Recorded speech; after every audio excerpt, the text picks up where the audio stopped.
Am I just playing? Yeah.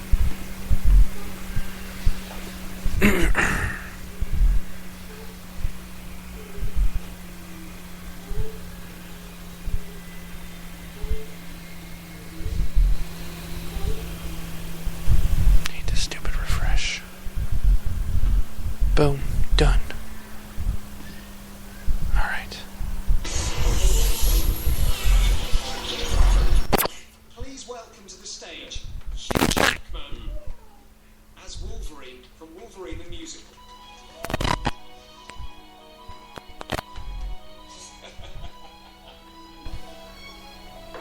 Who am I? Am I a superhero with some claws? Or just an actor searching for applause? Wolverine, As all the fans, but what about me, Hugh Jackman? Who am I? I play the Wolfman, yes, it's quite the task. In X-Men days of future past, there's the plot. I'm at the gym doing weights each day. You have got to look up, they say. Must I lie? I cannot eat this ice cream anymore. I need a body people can adore. I gave up junk food, that I know. I made that bargain long ago. And all my snacks and crisps are gone. Now this Wolverine can go on. Who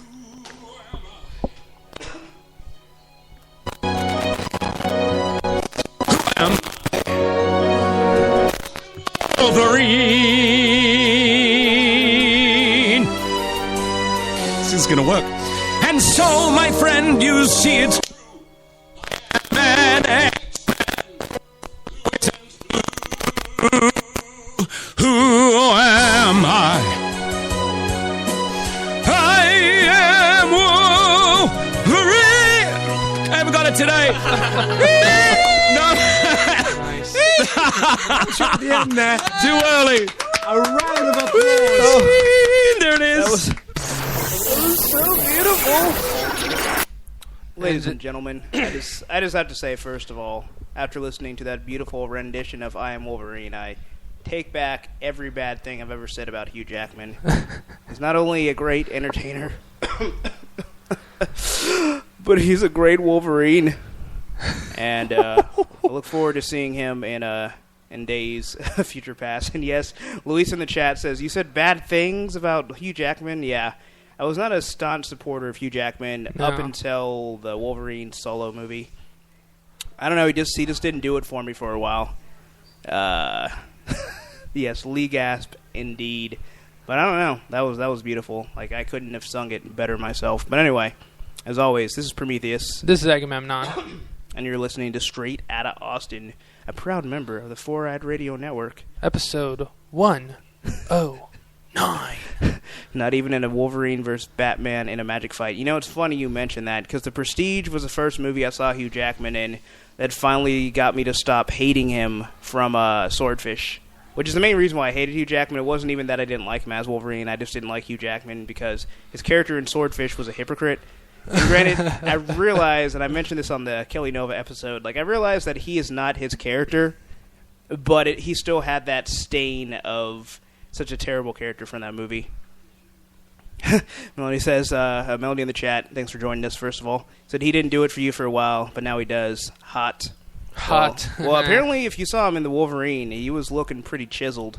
I mean, like you mentioned in the song, he had to put down cupcakes to get that physique. I mean, so veiny, it looks like worms are crawling up his arms. It does. It's like, I wouldn't want to actually be that buff. Like, there's 1 to 2 many veins in his body, and it's a little much. Yeah. But I mean, it's such an unrealistic view of how the human body should look like that I so easily buy into. Yeah. That it shouldn't even be possible. It's one of those things where it's like, I mean, it does have its positive effects, because if he ever has to go donate blood, I mean, they're going to find the vein very easily. You know? It's not like people that have, like, veins that, like, hide pretty much. It's like, nah, like, a life is going to be saved because Hugh Jackman is that buff. And I think that's the gift that he gives to the world. It's a gift that keeps on giving. Yeah. It really is, you know? I, for one, commend him for it. So, we have a first topic here about Chris Evans talking about quitting acting. after he's done with his Marvel stuff. So, Sure. first thing I'd like to point out is that we have our own review of Captain America, The Winter Soldier. If you have not heard it yet, you can check it out on YouTube. So it's doing pretty good. We got over 100 views, and for us, that's like platinum. We got like almost 200 views. Yeah. Which is like really good. We even have a positive comment.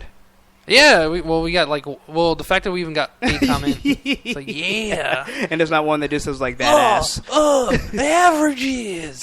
I call upon you, bro, come forth and bring me your power. I've got the power. But yeah, so you guys should check it out. Oh. You know, it's a good review. It's spoiler free if you can believe it, since we Yeah. spoil everything. Yeah. No, we don't spoil everything in that review, do we? No. I'm saying normally on this podcast we spoil everything we talk about. But in that review, yeah. we spoil practically nothing. We don't. Yeah, even- I'm not gonna lie, I was pretty impressed with ourselves. Yeah. I mean, we did good. Pat on their back. Yeah. You can't see it, but we're patting ourselves on the back, like each other. Like I'm reaching his back and patting his back, and he's patting my back. And we're doing the same. Yeah, it's like playing a game of Twister. It's very comfortable. Yeah, it is actually. I got that itch that I had right between the shoulder blades. It's kind of hard to hit. But yeah, so it's one of those things. Okay, so Chris Evans is like, I want to become a director when I'm done with all this Marvel stuff. And it's like, okay, had I not heard this from like every other actor, like Leo had said that he was retiring, and then all of a sudden he does like Gatsby, Wolf of Wall Street, Django Unchained. It's like, yeah. And no, he wasn't even retiring. He was supposed to take a break. Now, if taking a break means like doing like Oscar award-winning performances back to back, then okay. Well, Oscar nominee performing, Oscar award losing performances, but Oscar awarding nonetheless. Yeah. I think someone should just make him one, like someone who's like someone who dies that has an Oscar to just like that should be in their will. Like their will should just be like, and the Oscar goes to Leo, and then he can finally win something. But so I don't know. But after that, and just other actors that are like, yeah, I'm stepping away. It's like I really don't see Chris Evans walking away. For the only thing that gives it a little bit of credence is when he first took the role of Captain America. I remember him talking about how he was very hesitant because he really didn't want to be that popular. Right. Like the biggest movie he was in was Fantastic Four, and let's be honest, that wasn't exactly, launching his star. Yeah. So he knew that like playing Captain America was going to be a huge deal. He's going to be a, pretty much not necessarily a household name, but a very recognizable face. Mm-hmm. And so I can see him just not wanting all that stardom and wanting to kind of be behind the camera, and that's understandable. But I don't know. I just don't see it happening. So. Then on the other hand, it's one of those things where it's like when he's done with his Marvel contract. It's like, wait, you mean we're gonna get a different Captain America like after his contract's expired? Like to me, that's more the big thing. It's like, no, we just finally got him perfect as Cap. Like, don't walk away now. Yeah. It's like we want Captain America 3, please. Yeah, give it to us. So We demand it. I don't know, but it's kind of the same thing where they were saying the same thing about Robert Downey Jr. Yeah. Where they're like, yeah, well, we don't have to do it with Robert Downey Jr. when you make another Iron Man. It's like, you don't have to, but I would really appreciate it if you did, Yeah. I mean, it was bad enough having Shane Black direct. I mean, let's not give away your cash cow. So I don't know. I'm hoping for the future of Marvel movies. I'm pretty sure they're going to be like, all right, we know you want to walk away, but hold on, Wait. There's more. They're just going to push like a cap shield, like, face down towards me. Like, yeah, I get that. That's a prop for the movie. Yeah. Now hold on, and they're just going to get a shovel and start shoveling money into it, and he's going to be like, you know what?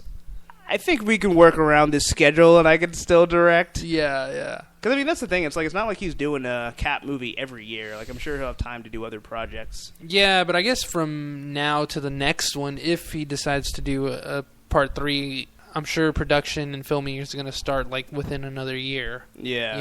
And then the movie won't come out for another 6 months to a year after that. So you might think the next one might not come out for another 2 years, but at the same time, it's like, yeah, but they're going to start a lot sooner than that. Yeah. And who knows what other, projects he's had in the works so far where it's helping him decide, like, well, maybe I just want to take a break and sit behind the director's seat and, do something different for the time being. I guess that's the thing, because I guess he does have Cap 3 and Avengers 3. Not to mention, well, I guess, I don't know if Avengers 2 is done filming. No, I think they're still filming currently. Okay. So, let's see. He has a quote here. Okay, basically, I don't know. I guess he's kind of estimating that maybe his contract and he'll be done with Marvel movies by like 2017. So even so, I guess we still have 3 more years of Chris Evans as Captain America. So it's not like, oh no, he's gonna be gone like in one movie. Yeah. But I don't know. I guess that's one of the things where it's like, on one hand, it's like after you've played a character for so long, like some actors don't want to be typecast. Yeah. But at the same time, it's like not really easy money, but it's like you pretty much have your cash cow. Like, you know, you're the face of the franchise. Right. You know? Right. So I don't know. Yeah. Louis says, yeah, they only recently began. They're not finishing anytime soon. So, plus I'm sure if he tries to leave, they're just going to freeze him again. Like, Well, it's all not right. like he hasn't already been typecast as an action hero in general. Yeah. You know? I mean, I granted it's not the same as like Ethan Hawke being typecast as a cop. Yeah. But I mean, in that sense, it's still like, oh well, you know, he's still gonna play an action hero, which is never necessarily a bad thing because action movies are kind of like where it's at. Yeah. You know. I don't know. That's the thing that's interesting, though, because pre-Captain America, he was more of like a comedic actor. You know, I don't know if you ever saw The Losers. Yeah, well, I saw bits and pieces, but I'm aware. Yeah, Louis says there's Sean Bean typecasted as someone who always dies. Spoiler. Yeah. They should have Sean Bean play a character in the Marvel movies. They should have him as Victor Von Doom's mom. He should play Gwen Stacy. Yeah. He should play Uncle Ben. Yeah, that would be, oh man, that would be an awesome Uncle Ben. He should play Scarlet Spider. Should play Professor X right before Mr. Immortal, yeah, totally. but coming back, nice. That actually would be pretty cool. It'd be a pretty fun DC spinoff. I think just like the world just needs more Sean Bean and more Sean Bean deaths. Yeah. You know? Yeah. For the longest time I thought his name was Sean Beam with an M. Beam? Yeah. Like he was beamed back from like hell. Ice Beam? Yeah. Ice Beam. Maybe that was what was in my heart. A nice soothing ice beam. But also in the article, they mentioned how Kevin Fergalicious is once again... Because Marvel's really been flip-flopping about doing a Black Widow movie. Like, the last I'd heard, they're like, yeah, I mean, she's already in a lot of Cap, so we're thinking more Captain Marvel. Mm-hmm. And now they're like, you know what, well, we're still thinking about it. Yeah. It's kind of like the same flip-flop thing they were doing with, like, Doctor Strange and Black Panther. Right. You know, I just feel like the guy who's making the decisions is just literally schizophrenic, and he'll make a decision, and the next day he's like, no, we got to do this character. I mean, I get it, where they're coming from, and, like, by the month, you know, fan appreciation kind of like sways. Yeah. So you don't know what they're into, and you know, a year or two ago, everybody was clamoring for a Luke Cage and Doctor Strange movie. And I think in the Black Panther as well.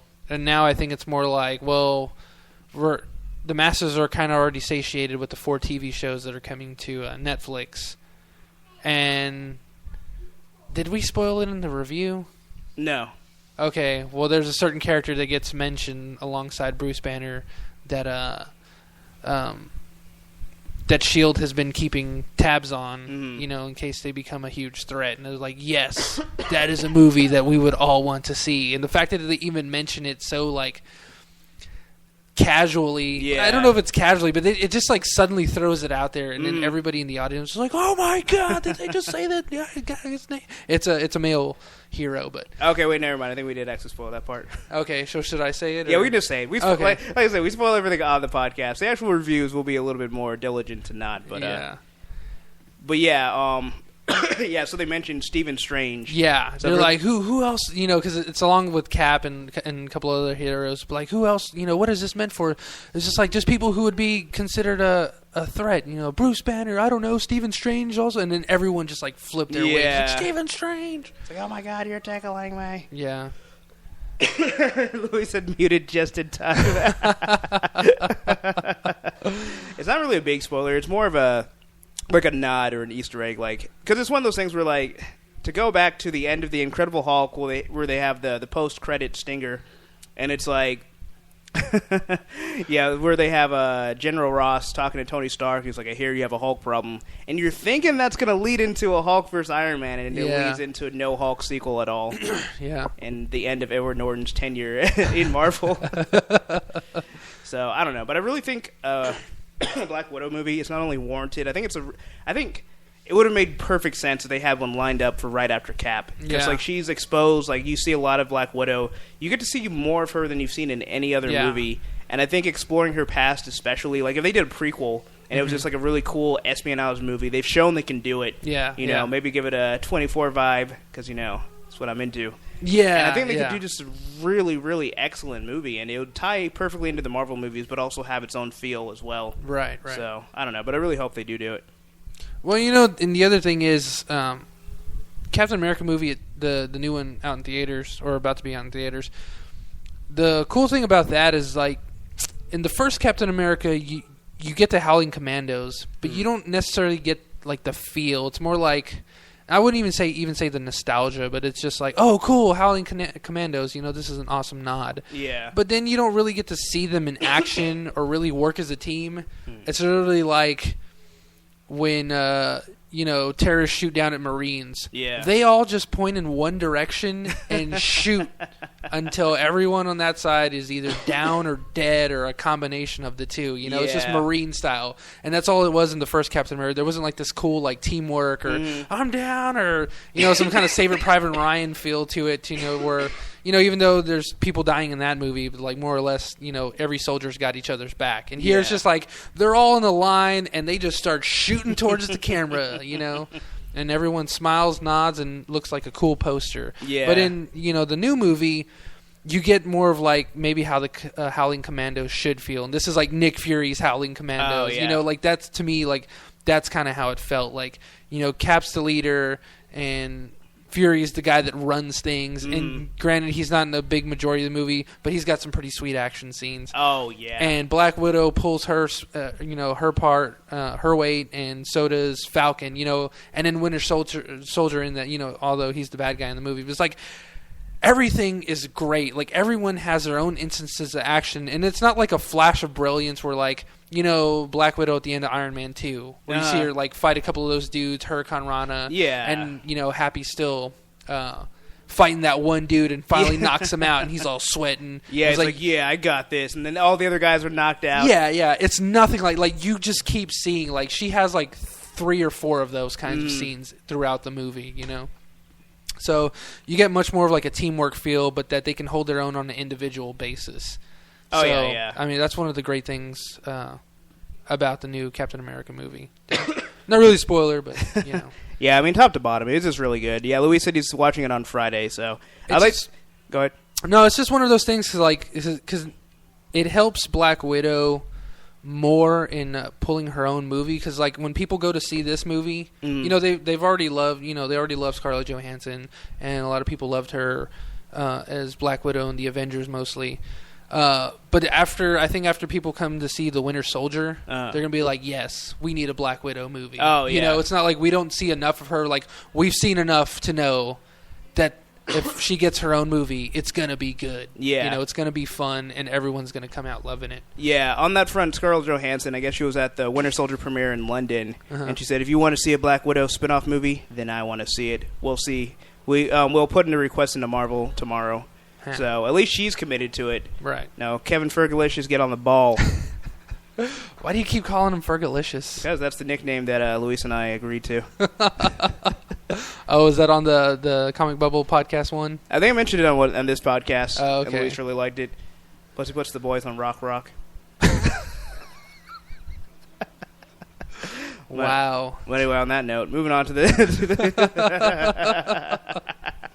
to the next topic. So there's a rumor about who's going to play Daredevil, and I think I rather like this rumor. Do you? Is it the same rumor that I'm looking at? I think so. Okay. Well, the rumor is Michael C. Hall. Yeah. Also known as Dexter. Yeah. So I'm surprised because I thought you hated Dexter. I hate the show Dexter. I hate the writing in Dexter. I think it's really poor. Yeah. I think it's awful. It sucks. I hate it. I just hate the show in general. I think it's decent. And we've all gone tit for tat, and me and Hibiki more recently, after I told her about the news, she said, I thought you hated him. I was like, I don't hate. He's a good actor. He's not bad, you know? And he has a really weird, twangy accent in that one movie. I think it was Gamer. Oh, with yeah. Gerard Butler. Oh, was he the villain? Yeah, he was the villain. But he had that weird, like, annoying country. Like, nobody sounds like that unless it's, like, some, like... accent that we've never heard in some like backwood county area in Kentucky. I always thought the guy in Gamer was the guy that was in Justified, Timothy Oliphant. No, I'm pretty sure it was Michael C. Hall. Anyways, yeah, high five, Melanie. Louise says seasons 1 through 4 were good, 4 being the best, 5 and onwards not worth it. Someone had spoiled the ending for me the other day, and it was just like, and I asked him, I was just like, how does it end? Mm-hmm. And I'm not going to spoil it, but it's because I remember reading, like, it was really disappointing. Yeah. And then when I heard it, I'm like, wow, I'm not going to even try to finish this series. Like, it sounds freaking awful. Yeah. Yeah, okay, it was Beetle had mentioned it a while back. I don't think it was on this podcast, but I think he was just talking to Hibiki about it here at the home. But I was like, yeah, it's finally over. People can shut up about this stupid show. But no, I mean, I do like Michael C. Hall. I think he's an interesting actor, and I think given the chance to shine as Daredevil, he would do it some justice. Some much-needed justice. Even though justice is blind. Yeah. And so is Michael C. Hall as Daredevil. Louis says spoiling Dexter would be a service to people. But, I don't know. I haven't really... It's hard for me to see him. I can see him as Matt Murdock. It's hard for me... I mean, obviously, he's going to be in a mask, and they're going to have a stunt Is double. it hard for you to see him as Daredevil? Maybe that's why I need to see by sound and radar. I made another funny. But yeah, I mean, it's definitely not a bad choice at all. It's just like, I'm trying to think, like, can I picture him actually doing all the acrobatics? Because it's like, he obviously, you know, has believable, like, fight scenes in Dexter. Yeah. But is he going to be doing, like, you know... Batroc the Leaper style fighting, you know, where you're like, oh yeah, I totally believe that. Yeah, you know? yeah. So I don't know. I mean, he's in shape. It's not like there's nothing physically about him. It's just like, I mean, I guess once he's actually in that character of Matt Murdock, as opposed to like Dexter is really stiff and just like I'm gonna talk really monotone all the time, and so I don't know. But yeah, the dark passenger. Blah blah blah blah. I changed the channel already. Now he's gonna have his blind passenger. I'm glad you're not driving because you can't see for shit. Oh man! But either way, I don't know. I'm excited. I'd like to see if they actually confirm the rumor. So right now we have him rumored, and we have a unknown Asian actor to possibly be Iron Fist. So we'll see how things Asian shake out. American. Oh, you're right. We need those hyphens. It could be the dude from Fast and the Furious. Oh, from Tokyo Drift. Tokyo Drift. Oh yeah. God, I hope think not. it was a couple other ones. He was the one from Finishing the Game. No, thank you. I want whatever guy they mentioned, not him. You remember him from Finishing the Game? Yeah. You offended me, and you've offended my family. You sound really happy when you're saying that. Try not to be so happy. That's by the way, for those who are listening, you should check out Finishing the Game. It's basically like a spoof of well, not really a spoof. It's hard to even. It's kind of like a hilarious look into the production process of. It's like a mockumentary. It's a mockumentary of. Okay, so basically, Game of Death was Bruce Lee's last movie. He died before they could finish it. So all there is like the second half of the movie with all the awesome fight scenes. Yeah. And when they put out the movie, they use stunt doubles and like a literal cardboard cutout with Bruce the towel Lee. around it. Yeah. I can't say F words because we're at the house of Atreus here today, the house that Agamemnon built, and I got a kid walking around here. Yeah. So I can't say F words. But we can't say fruit basket. It was a towel around a friggin' cardboard piece of cardboard cutout of Bruce Lee's face. I'm just a what? I'm just a what?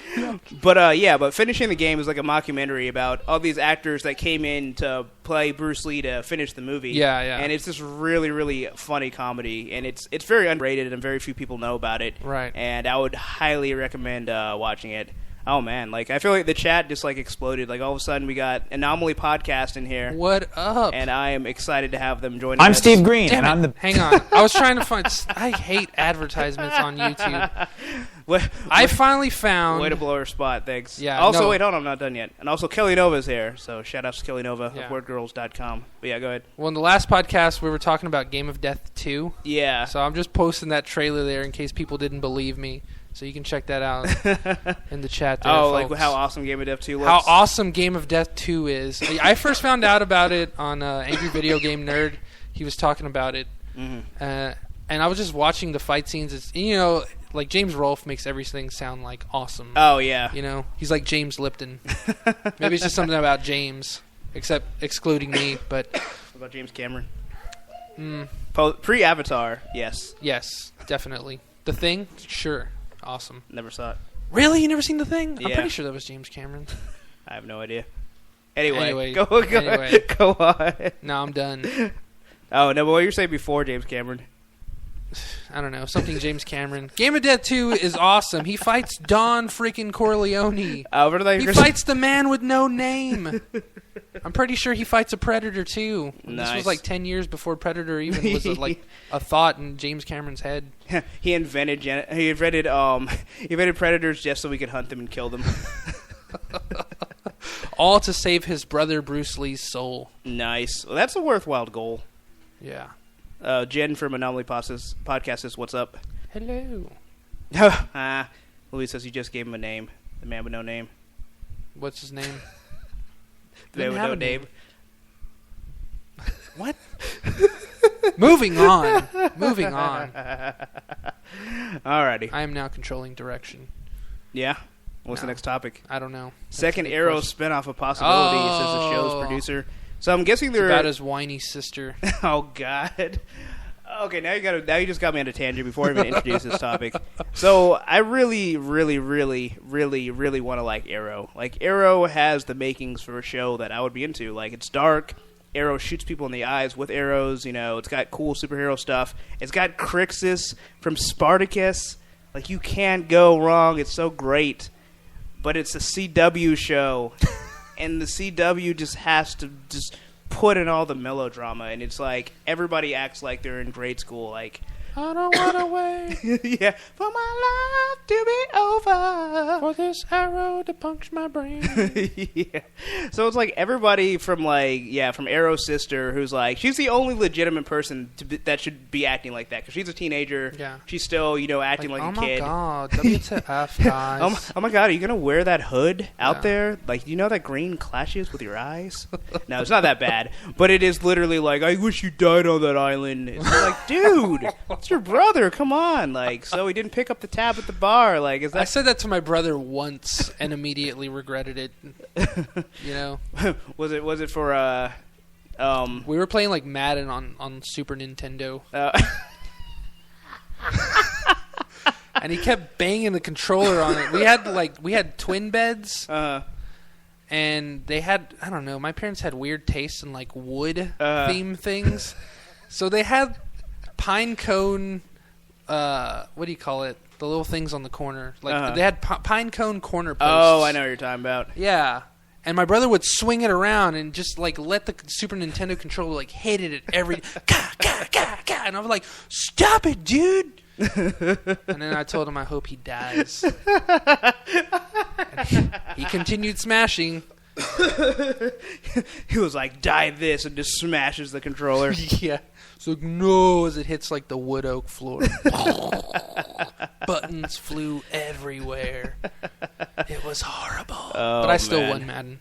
Nice. Which was also the basis of his anger to begin with. I just love how it's like, now that I've won, you actually don't have to die. And now I've never played Madden since then. Nice. Retired as a champion. Yeah, you know it. Nice. But Kelly Nova mentioned that she loves Arrow and all of his soap opera BS. I guess that's the thing. It's just like I love drama and all that, but it's like I guess like that kind of drama, like I don't know. I just can't do it. I try, but it just stabs me in the heart. But Luis mentioned that that's season 1, and apparently I don't know if it's eliminated or maybe it's just minimalized in season 2. So I don't know. I'm gonna give it another shot because I think I only have 2 more episodes left before I finish Arrow season 1, and all the characters that they've added for season 2 makes me want to continue watching it because like I said, I don't hate it. It has a lot of potential. So I don't know. I'm looking forward to seeing it without the melodrama. So yeah. So I don't know, but yeah. So anyway, to the actual point of the article.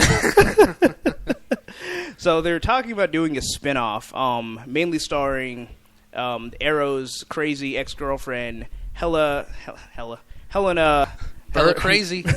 Yeah, Berta Crazy, a.k.a. the Huntress. And she's they want to have a spinoff show with her, Oracle, and Black Canary, who, basically are the birds of prey. And, they tried Birds of Prey back in 2002, and it was apparently really, really bad. And there were people that liked it, though. Yeah. Well, people like a lot of stuff. Luis, doesn't mean it's right. Yeah, but it's wrong. What are you trying to say, buddy? But, I've never seen it, so I can't really pass judgment, I don't know. But you will anyway. Yeah. Is that what you're trying to say? Not in this case, because, I don't know, it's Batman universe, so I tend to give that a pass. The exception of Batman, Beware the Batman, which looked terrible. But, I don't know, but yeah, so they're talking about bringing it back. Wasn't that the one done by, with the freaking 70s, Adam West? I don't think so. I thought it was voiced by him. It might have been. Beware the Batman. I just know that was the CG one that looked like the CG was straight out of Reboot. Oh, that's right, okay. We said to star the character who would have been Catwoman and Batman's daughter or something like that, I think. So, like Cat, Woman. Bat thing.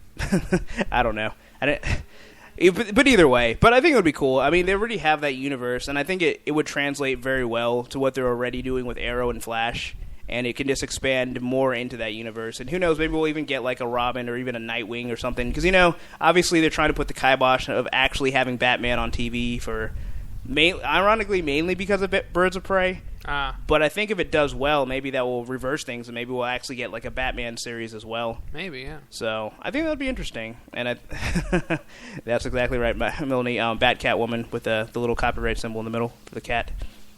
But so Luis put in the chat the intro to the Birds of Prey, and oh god, just 5 seconds in, I can see why the show did so well. But, how does Luis know so much? Luis is okay. So I mentioned the Oracle. He's like Vision. I mentioned Oracle be one of the characters in Birds of Prey. Like, Luis is our Oracle. So for those who don't know, Luis is in the chat as the Comic Bubble, and you can listen to his podcast every Friday, 8 p.m. Central live, and the podcast is posted on Monday, so it's posted today. But yeah, he pretty much knows like everything about all the stuff we're talking about. Like, we talk about it, and we make jokes about it. But he bees about it. yeah. He bees about it. He don't talk about it. He be about it. But Luis, like, is literally, like, he's the expert, and he's, like, who we defer to. Yeah. Like, if we were Jack in 24, like, he's Chloe. Like, Chloe, I need the schematics of this building or the president's going to be killed. So, yeah. So just thank Luis for keeping all of you guys safe from terrorists. But anyway. What would TCB do? I don't know. Or no, I don't know. I don't know. So anyway, wait, I got a quick tangent. This might seem really silly. It says Chloe, damn, I'm hot and socially awkward. Just kidding. That was more of a Chloe thing, not you. But anyway, go ahead. Anyway, so I saw Thor: The Dark World. I rented it the other day. Yeah, saw it again. Still great. Still fun. And I recently started watching Doctor Who, like a couple of weeks ago. Like, really, like, intimately. At first, I had only seen candlelight and your significant other draped in your arms. Yeah, draped. Emphasis on draped. That's usually how I watch things intimately. Like a purple silk linen, or silk, like fine French linens. Something that I can't describe because I'm not good at it. But anyways, I've been watching Doctor Who, and I started with the Ninth Doctor, the Christopher Eccleston. Previously, I had only seen like 2 or 3 episodes. Namely, like the Bad Wolf one, like 7 times every time I watched it on BBC America. And so I finished the whole first season, and we're halfway through the second season with David Tennant. And I was watching Thor: The Dark World, and it got to the scene where Rene Russo fights, I think his name's Malekith or something like that. He's like the main villain. Yeah. And I recognized the voice. I was like, why does that sound so familiar? And it took me a long freaking time. And some of these people already know where I'm going with this. I don't. So anyways, IMDb, the what do you call it? The actor list for Thor: The Dark World. And lo and behold, the main bad guy is the freaking Ninth Doctor, Christopher Eccleston. And I was, like, blown away. Like, I literally liked this movie, like, that much more. It's like, no way! It was awesome. I don't know. Yahoo. Shut up, man. Get out of the chat. Get out of the chat. I don't know. Like, I guess I want to be excited, too. It's like one of those things. Exactly. See, when I first saw it, I don't think I would have cared. But now that, like, I'm really into Doctor Who now, and, like, I'm getting, like, it's fun and exciting, and it's, like, really fresh and new in my mind. And then I see him, and I was like, "Ah, there is life after Who for Christopher Eccleston. It's awesome." That sounds like a Christmas special, Life After Who. Yeah. Or even like a support group, like if they ever cancel like Doctor Who, Yeah. and all the Whovians are just going to sit there like huddled around a flame like, this is my 3rd day sober of Doctor Who, and oh, it's so cold. It was just so cool seeing him get into the role. It was just, I don't know, man. It felt really rewarding. I don't know. It's hard to explain. It just felt really great. I felt like warm fuzzies, and me and Becky embraced. And we were just and another child was born. Another child was born. Or it would be if we weren't already having one on the way. But Yeah, I know what you mean. I guess I feel the same way every time I watch 24 and I see another character that like went on to like greater things. yeah. It's like, oh man, this Hank from Breaking Bad getting like 2 episodes. You know, it's like all He's these. getting love, bro. Good for him. Yeah, good for you. But yeah, Kelly Nova says you're one of us now, so you're officially a Whovian. I'm a Whovian. And Louis says one of us. Melanie says, I think Prometheus leads a similar 24-hour recovery treatment center. Thankfully, I don't, because there's a new season coming, so I can stay addicted, get all the 24 I need. And for those that have been listening and know my 24 obsession, I'm on the very last episode of Season 8. Yeah. And for anyone that wants to binge watch it, and got to like maybe Season 7, Season 8, and they're like, this is kind of slowing down. I don't think I'm liking it anymore. Yeah. I swear, like the last like 5 episodes are so great. It's it's like it's almost like a parody of Jack Bauer, where it's like if you told someone about 24, like they would have like preconceived notions about how violent he is. Yeah. And I feel like that's exactly how he is, like towards the end, where he's just like unhinged, and I'm just sitting there geeking out. Jen, the Anomaly podcast, she says she can't seem to get into Doctor Who. Don't hate me. I'm kind of the same way. Well, then again, I've never actually sat down and watched a full episode, so I can't really say. Total hypocrite. Well, to me, it's just more like I want to watch it, but it just doesn't have like that appeal that like it's kind of like dragged me in. I want to watch it. I just don't want to make time to watch it. Well, you mean like Breaking Bad for you? Oh, But see, that's the thing. That's the big difference. I've seen at least 3 seasons of it. Yeah. And just stopped. Yeah. Where you have not even like watched a minute of an episode. No, I did watch. I watched an episode at your parents' place. I don't believe you. You were there. No. Well, see, it just makes it easier to refute. Anyway, the Melody says I need a 24-hour 24 recovery. I think it's going to take more than 24 hours, but after all that Jack Bauer's been through, it's going to take a while to pump out all that He's gonna have venom. to find some new family members to kill off. Yeah, no, right. Well, his daughter's still alive. I thought she was dead. I thought she died at least, like, for sure in the 2nd season. Nope, she's still. Oh my god. Okay, so tangent again. Oh my god, dude! Kim Bauer is my favorite TV character of all time because she's like a magnet for violence and just like a magnet for like stuff to happen. Like, okay, first season. She gets kidnapped. It's not her fault. Well, she kind of puts herself in that position. But, she's like being a rebellious teenager hanging out with the wrong crowd and, blah, blah, blah. The typical trope. But it's like in the next season when she gets into trouble, it's like literally she's just like hanging out with her boyfriend and just like trouble just... No, she's babysitting. She's babysitting and somehow trouble still finds her. She goes into the middle of the woods and trouble finds her. Who is she, Elizabeth Shue? Oh. You don't get the reference not found. Adventures in Babysitting. That was like one of my favorite movies when I was a kid. I've never seen it. I don't know why. It's just what my babysitter had.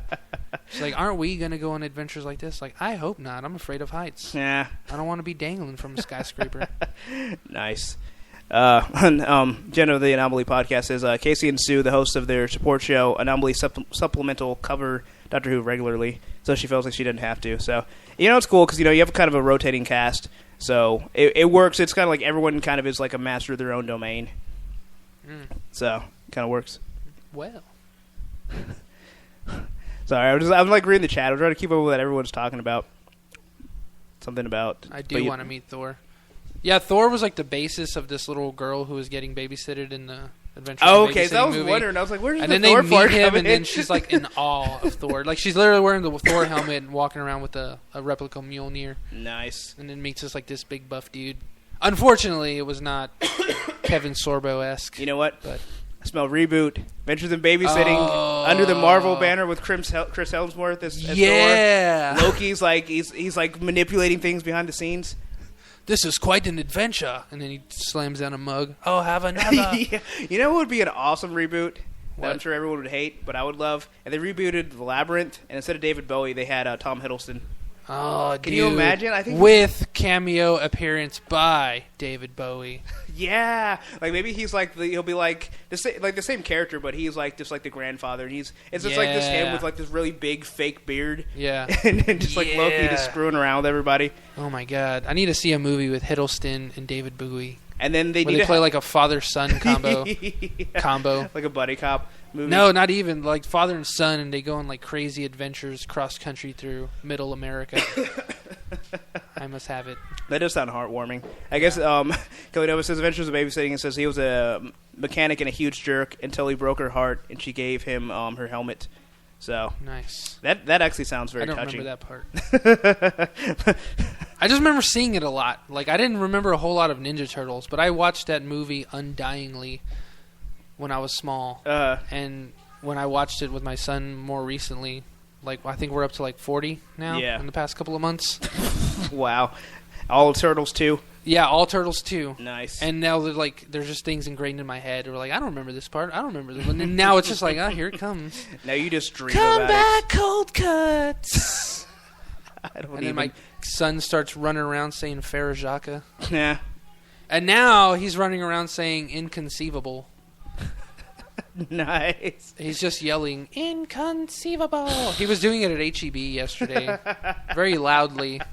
Proudly. I was getting a kick out of it. We need to get like a soundbite of that. Just him just going, inconceivable! Inconceivable! Kalinoa says, it's so exhilarating being your hat. I don't even want the context. This is like out of context. That's just beautiful enough as it is. Yeah, that's my new quote in life. Yeah.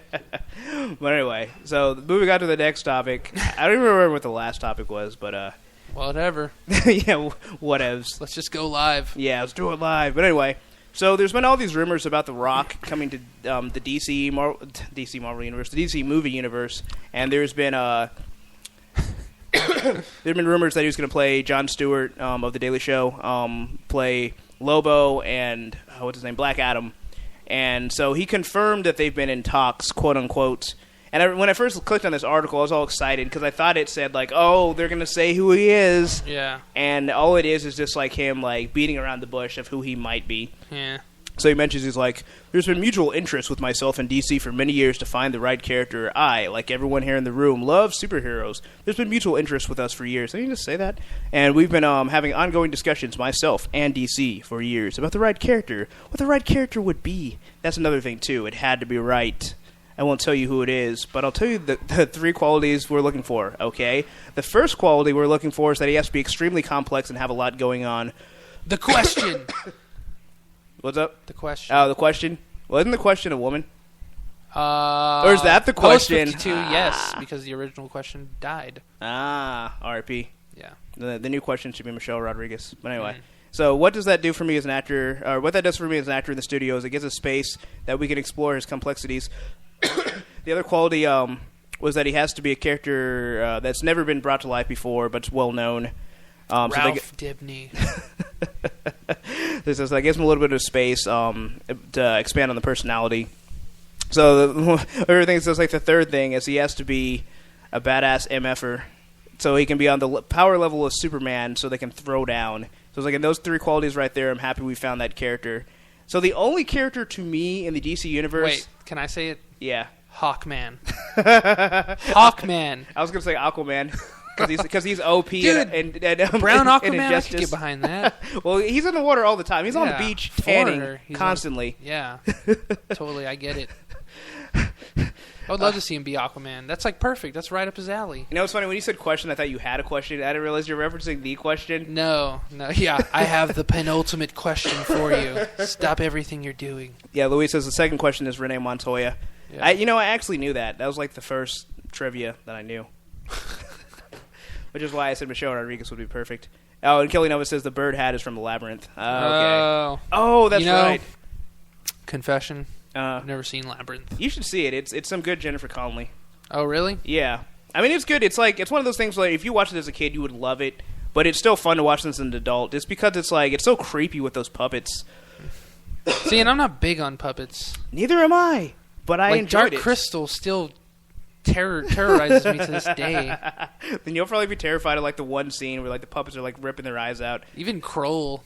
I remember watching it with Jose Villarreal that one day. Oh, Kroll. And that part where the Cyclops, his face gets squished, that's still like, that's like burned into my retinas. Like, it'll never leave my mind. Like, his face forever getting squished. Oh, man. For those who haven't seen Kroll, I highly recommend it if you want to see a really bad movie. Melanie says Tessa will correct the fact that you haven't seen Labyrinth, since that's her favorite movie.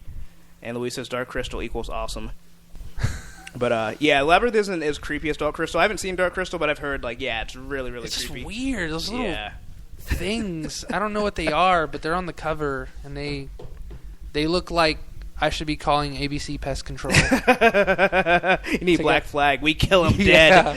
I need to be putting, like, fly traps and those luminescent lights that kill moths. You just need to send in, like, a SWAT team. Yeah. They're just gunning everybody down. Like napalm traps everywhere. Wake up in the middle, one in the morning, just like a carpet of napalm in the front lawn. Like, oh, those things are back. What if the fire just makes them stronger? Oh, God. And there's no escape from their wrath. No. It's like feeding gremlins after midnight. It gives them more power. But I don't know. To me, like, the only character The Rock can be talking about, and this is from my limited DC knowledge, would be Shazam. To me, Shazam can be potentially very complex. He's somebody who's pretty popular. Like, people recognize him, but he hasn't been done in a movie. Yeah. And he can go... They could do the Steve Rogers, Chris Evans route and just have his face on a wimpy person when he turns back into Billy Batson. Can you imagine? They have The Rock CGI, and it just is like his like regular grown-up face, but on a little body. With the eyebrow raised. It's like that weird thing that when they did on the George Lopez show, where it was like their regular faces, but when it was like a flashback of them as kids, but with their faces now.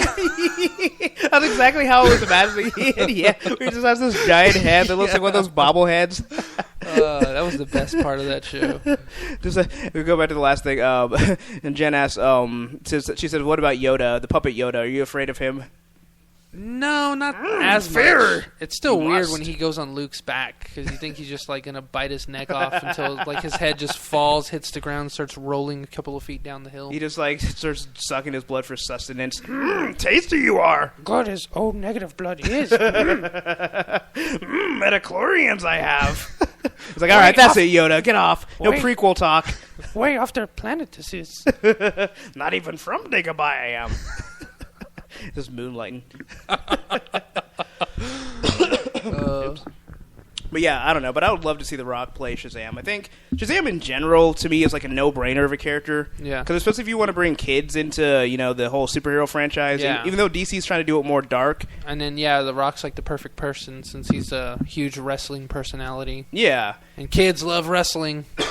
That they do. And then, you know, Shazam, to me, is like the only character that's close enough in the DC universe to fight Superman, like blow to blow. Yeah. You know? Yeah. So, I don't know. I would really love to see that.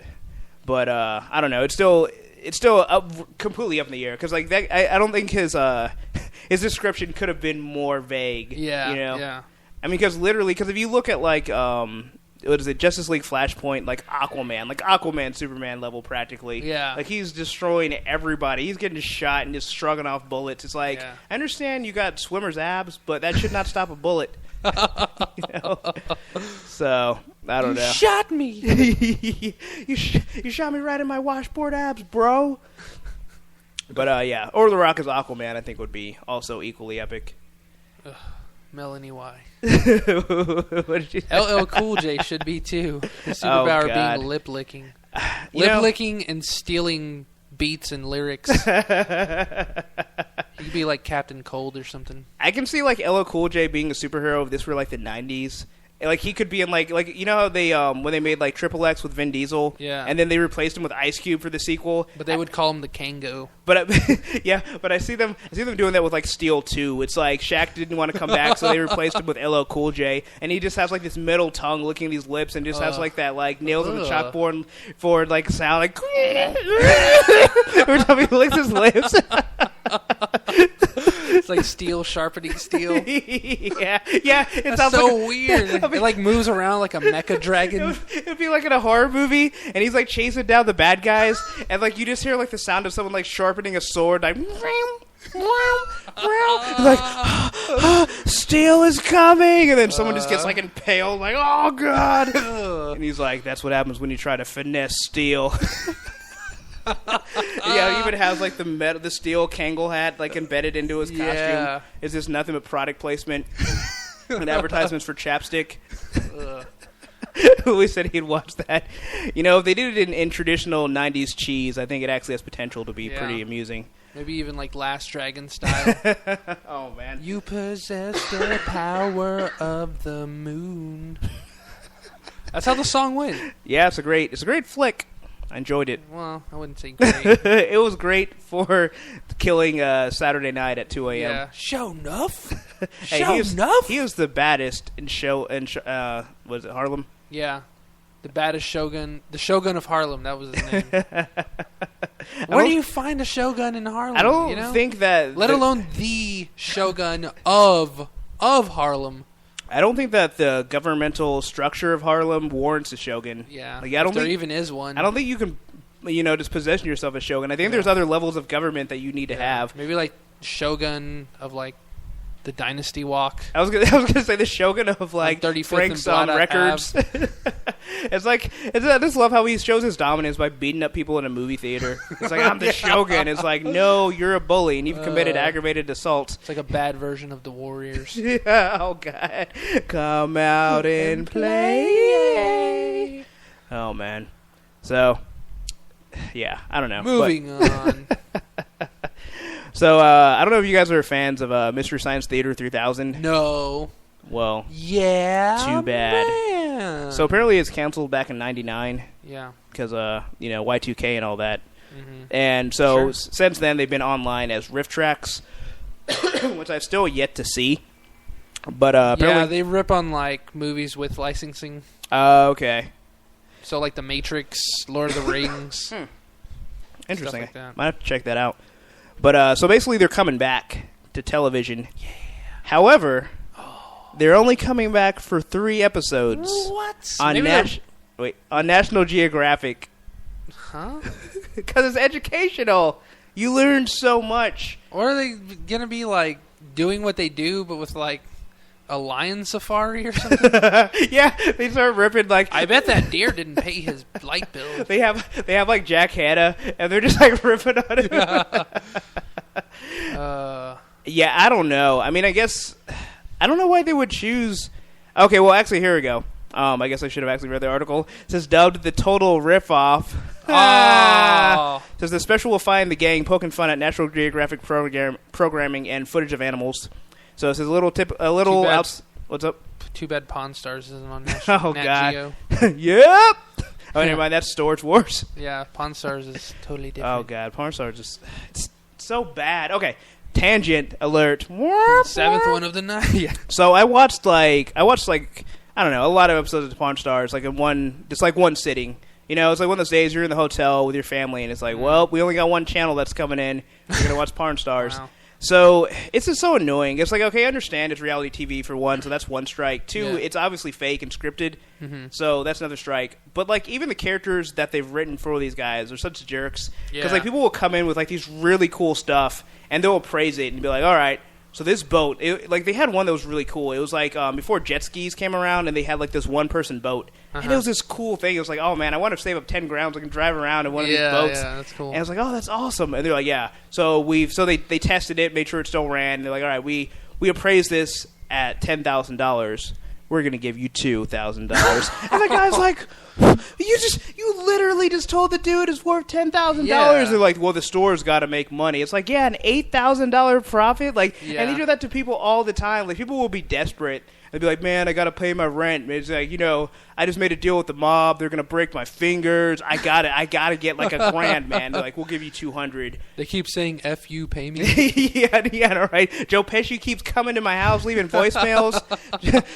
Al Pacino just keeps just breathing heavily on my phone, but I can hear the accent somehow. And it's just like, yeah, but it's like they screw people over all the time. And like the people just like reluctantly like, all right, I mean, my wife's going to kill me or whatever, but I'll she'll pawn kill this me if ring. I go home, bring home with it. Yeah, like there's like the only time I ever like it is when they're like, yeah, I'm just going to hold on to this because you guys are screwing me over on this deal. Yeah. So, yeah, Pawn Stars. Like, there's ones where it's like, yeah, you probably didn't need that much money. Like, there was one, this guy had, like, Buck Rogers, like, cowboy memorabilia. And we're like, well, how much are you looking for all this stuff? It was like, well, it's all one-of-a-kind stuff. It's stuff he wore on the set. And I was like a wash towel. I was looking for about $2,000, and some guy comes to appraise it, and like, yeah, this is the original stuff. He did wear this, and here's his little, like his initials, like what do you call it, sewn into the shirts and all this stuff. And I was like, oh, I think it was Buck Rogers. Well, anyways, it was like, oh, that's pretty cool. I was like, so how much would you value it all? I was like, oh, I'd value the boots and it was a wallet and like some, his whole outfit. And a lasso, some other shit. A lasso? For like $800. And he was like, no. I've had this for years. He was like blown away. He was just like, no. They're giving him like the estimate. No, not like this. Not like this. Not like this. I can't pay rent with $800. Yeah, right. I live in a condo downtown. But it's like, yeah, it's like those are probably one of the people that don't get like a cut of the profit. Because like I think some of these people, I think the haggling bit is just there for TV's sake. Oh yeah. But I think they get like a stipend anyway. They're just like, all right, well for this, you guys are gonna haggle and just make it look natural. But we're gonna go ahead and give you the full price for it, plus whatever these guys want to decide to give. I don't know. I'm sure they have some deal like that worked out. Because everything just looks staged anyways. Oh, yeah. I'm sure the people and their items are real. If not, maybe like staged actors. Really just where the real person already sold it and like, yeah, here's a truck that we just bought for some chump for like $3,000. Let's go ahead and reenact that. That'd be hilarious of all the people that came in with stuff. Like, yeah, all this stuff's real that was sold. Like, and they're just taking stuff off the shelves and just having like extras come in. Yeah. And all these people are like aspiring actors. Like, here's my big break. I got to be on Pawn Stars. What they do. That's what they actually do with a lot of the Judge shows. That's what I was about to bring up. Yeah, Judge Judy is one of the only ones where like the actual court proceedings are quote unquote Judy real. And Joe Brown when it was around. Yeah. Which he actually got arrested last week. I meant to bring it up on the podcast, but we never got around to it. He got arrested for like mocking a judge, so the judge wasn't having it and had him. Isn't that ironic? Because you would think he of all people would know not to do that. Yeah. But yeah, with Judge Judy, it's like you sell your story for like $5,000. So it's like that's when they're like the rulings are real, the cases are real. It's like yeah, they're technically real cases, but it's like okay for a small claims court, I think the maximum is $5,000. So whether you win or lose, you're getting $5,000. Yeah. You're pretty much just there just to be made a fool of for like people's amusement. Right. So like yeah, her cases are the people that actually come on Judge Judy are actual defendants and plaintiffs. But like other shows like Judge Christina and Judge Alex, that one mainly, I was so disappointed when I found out about that. Those are all actors reenacting actual things. Oh, I see. Actual what do you call it? Court cases. But the people they're all fake. I just thought of a good idea for a spin-off show. We should do that. Just find really outrageous court cases and then just act them out. He stole my puppy. But yeah, I know like Judge Judy had like real people because like one of her coworkers actually one of his cases really? He actually was offered a chance to be on Judge Judy. Like what happened was like I guess some kid in his neighborhood was harassing his son or daughter or whatever, so he came out with an ASP baton. For those of you who don't know, like that's what like law enforcement used to beat people up. ASP, it's an actual brand. Yeah, so he came there and started whooping the dude with it. And he was like arrested, but he was acquitted because like the guy was on his property and messing with his family. Yeah. But I guess they tried to sue him in civil court, and they ended up I guess dropping the suit. But yeah, they were gonna have his case on there, which I'm sure would have been ridiculous because this guy is absolutely a character. No. So unfortunately, he passed. So the world was not given that amazing story. That opportunity. Yeah. So I don't know if you have it queued up, but if you don't, if you want to queue it up. Yeah. We'll keep talking. Okay, well, while he's queuing up our audio. So anyway, go back to the Mr. Size 3000 that I'd kind of had went out of a tangent of. But so basically, they said that it's out of their wheelhouse, but it could be fun. So the episodes are dubbed Pig Love, Demon Bat, and Badass Dino Bird. So, wow. And also the first episode airs on April 1st, so that's tomorrow. So April Fools, guys. Which would suck if that actually was just an April Fool's joke. And Gentleman Anomaly Podcast says, apparently Judge Brown is working to bring down a kangaroo court. The judge who found him in contempt wasn't even a judge. He's corrupt. Judge Brown is representing a victim of the court. Pretty cool. Oh, well, there you go. Cool. The more you know. See, that part wasn't explained in the article. So Judge Joe Brown is righteous. Yeah, because all I remember was he was like, "You can't do this," and like telling the judge how he was like in the wrong, how he didn't have the authority. But now that explains why he was saying those things. He's like, literally, you don't have the authority. I'm the actual judge here, buddy. Yeah. You see that? You see that moniker on top? My it says mustache Judge Brown. is certifiable, sir. All right, here we go. All right. Damn it. Oh, wait, let me set it up before I say it. So anyway, Do you experience bouts of geekdom? If so, Anomaly may be right for you. In clinical Anomaly's convention reports, cosplay topics, and commentary on Star Wars, Doctor Who, Star Trek, and other sci-fi fantasy genres provided a feeling of fullness while promoting optimal geekiness. Anomaly is available over the counter at Stitcher and in the iTunes, Zune, and BlackBerry stores. Learn more at anomalypodcast.com. That's ANOMALY podcast.com. Anomaly, your prescription for geek entertainment. Nice. So there you have it. Those are our buddies over at Anomaly Podcast. You want to check them out. And, we have... Cough, cough, cough. Yeah, and all right, as I'm trying to... As you can see, the difference in being able to do a voiceover with them compared to us. One can talk without coughing. But yeah, check them out. They do a lot of science fiction, like a lot of Star Trek, and Jen's in the podcast, so if you want to follow her and check out their show. And, I remember the first time I listened to it, and they were doing this really in-depth thing about, the Star Trek episodes about Data. And I was like, I remember watching a lot of Star Trek with my dad, growing up, the Next Generation. Yeah. But it was one of those things where it was I would be so lost in that conversation. It's I feel like I kind of have my knowledge wheelhouse where it's all right, I can go tit for tat with anyone in Game of Thrones. Yeah. But I was listening to the conversation, it's this is so fascinating.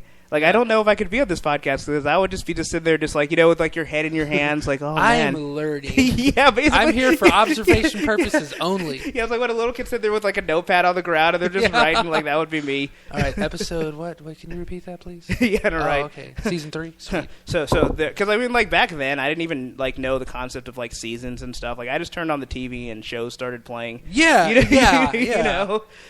It's episodes there wasn't seasons in X-Men the animated series. There was just episodes that you caught on Saturday morning at 9. There was just Wolverine popping his claws and going bub. Yeah. And killing any non-human things. It's saying, I go where I want to go. Yeah, come on, we're missing dinner. Come on, we're missing dinner. Oh man, we needed to make an episode just dedicated. Well, every episode is practically dedicated to the animated series. Yeah, I mean, we'd have to pass it because Beetle actually keeps up with Next Generation. Yeah, and he loves it. He loves it. And he discovered it or rediscovered it because we used to watch it as kids, but not avidly. Mm-hmm. But yeah, he discovered it back in October, November, I think. And yeah, he's super big into the series. Mm-hmm. So we'll definitely have. I think he got Hulu Plus specifically for that. Oh, okay. So he is super big. We'll have to pass on the podcast to him. He also started drinking hot Earl Grey tea after watching it. Yeah, tea, Earl Grey, hot. I love because it's so funny. It's because stuff like that. I never picked up on that when I watched it as a kid. But it's now we know that because of him. Yeah. I love the video where it's nothing but a montage of nothing but him saying that. It's wow, I never knew that he loved tea that much. That many times, huh? The funny thing is, I actually did drink a lot of Earl Grey tea at the time I watched that, so maybe there were subliminal messages. Placement. Yeah, right. It's like every time you hear Space, the Final Frontier, you're why do I have a hankering for Earl Grey? Yeah. Why am I humming? Yeah. Earl Grey, the Final T Frontier. But Jen says Star Trek nerds here. So she feels the same way when we talk about comics. Sometimes I feel the same way when we talk about comics because it's there's so much to know about it. Where it's just so lost. When you're on the comic bubble, and you guys are talking about the Magneto comic, it's I would love to chime in, but I have no idea. Oh, good one, Luis. The Final Frontier. See, this is why this guy's got a podcast because zingers like that. But to move on to an article from IGN, Agamemnon's favorite website. So, negative. So for those of you that know, Matthew Vaughn originally was going to direct Kick-Ass 2, which would have been epic. Originally was going to direct X-Men Days of Future Past, which would have been epic times Might 1,000. not even have been Days of Future Past. I think he was still going to do it, but he would have done it better, in my opinion. Right. Not So made it Wolverine. yeah, the Wolverine show. I don't know. It's still Fox, so who knows? But basically, so he left to direct a project that him and Mark Miller, who one of my favorite writers, to do a project entitled Secret Service, and it's one of pretty much Mark Miller doesn't really have his own imprint, but he has like his kind of his own comic world that he's created like post his work on the Marvel comics. Yeah. That he calls Miller World because he's very humble. And, and Secret Service was one of his ongoing titles, and it's pretty much like a superhero or not superhero, like secret agent type comic, very over the top in Millerish fashion. Right. And not to spoil anything, but I've only read one issue, and Mark Hamill as Mark Hamill is in it, and I'm reading with it. Mark Hamill's permission. I don't know if he got his permission. I don't know if it was Wow, like Exhibit's doing a Mark Hamill meme. Yo, dog, I heard you like Mark Hamill. Why don't you play Mark Hamill while you're playing Mark Hamill, while you're playing Arkham Asylum voiced by Mark Hamill?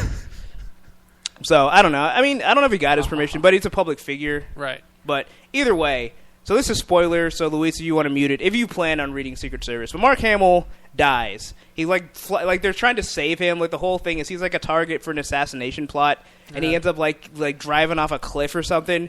And I just remember shutting the comic, and I was just sad. I was like, why would you kill Mark Hamill?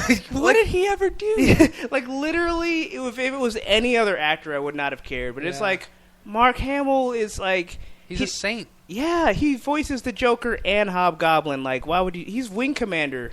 He saved the universe countless times. He voices a villain in Castle in the Sky. That's right, Bats.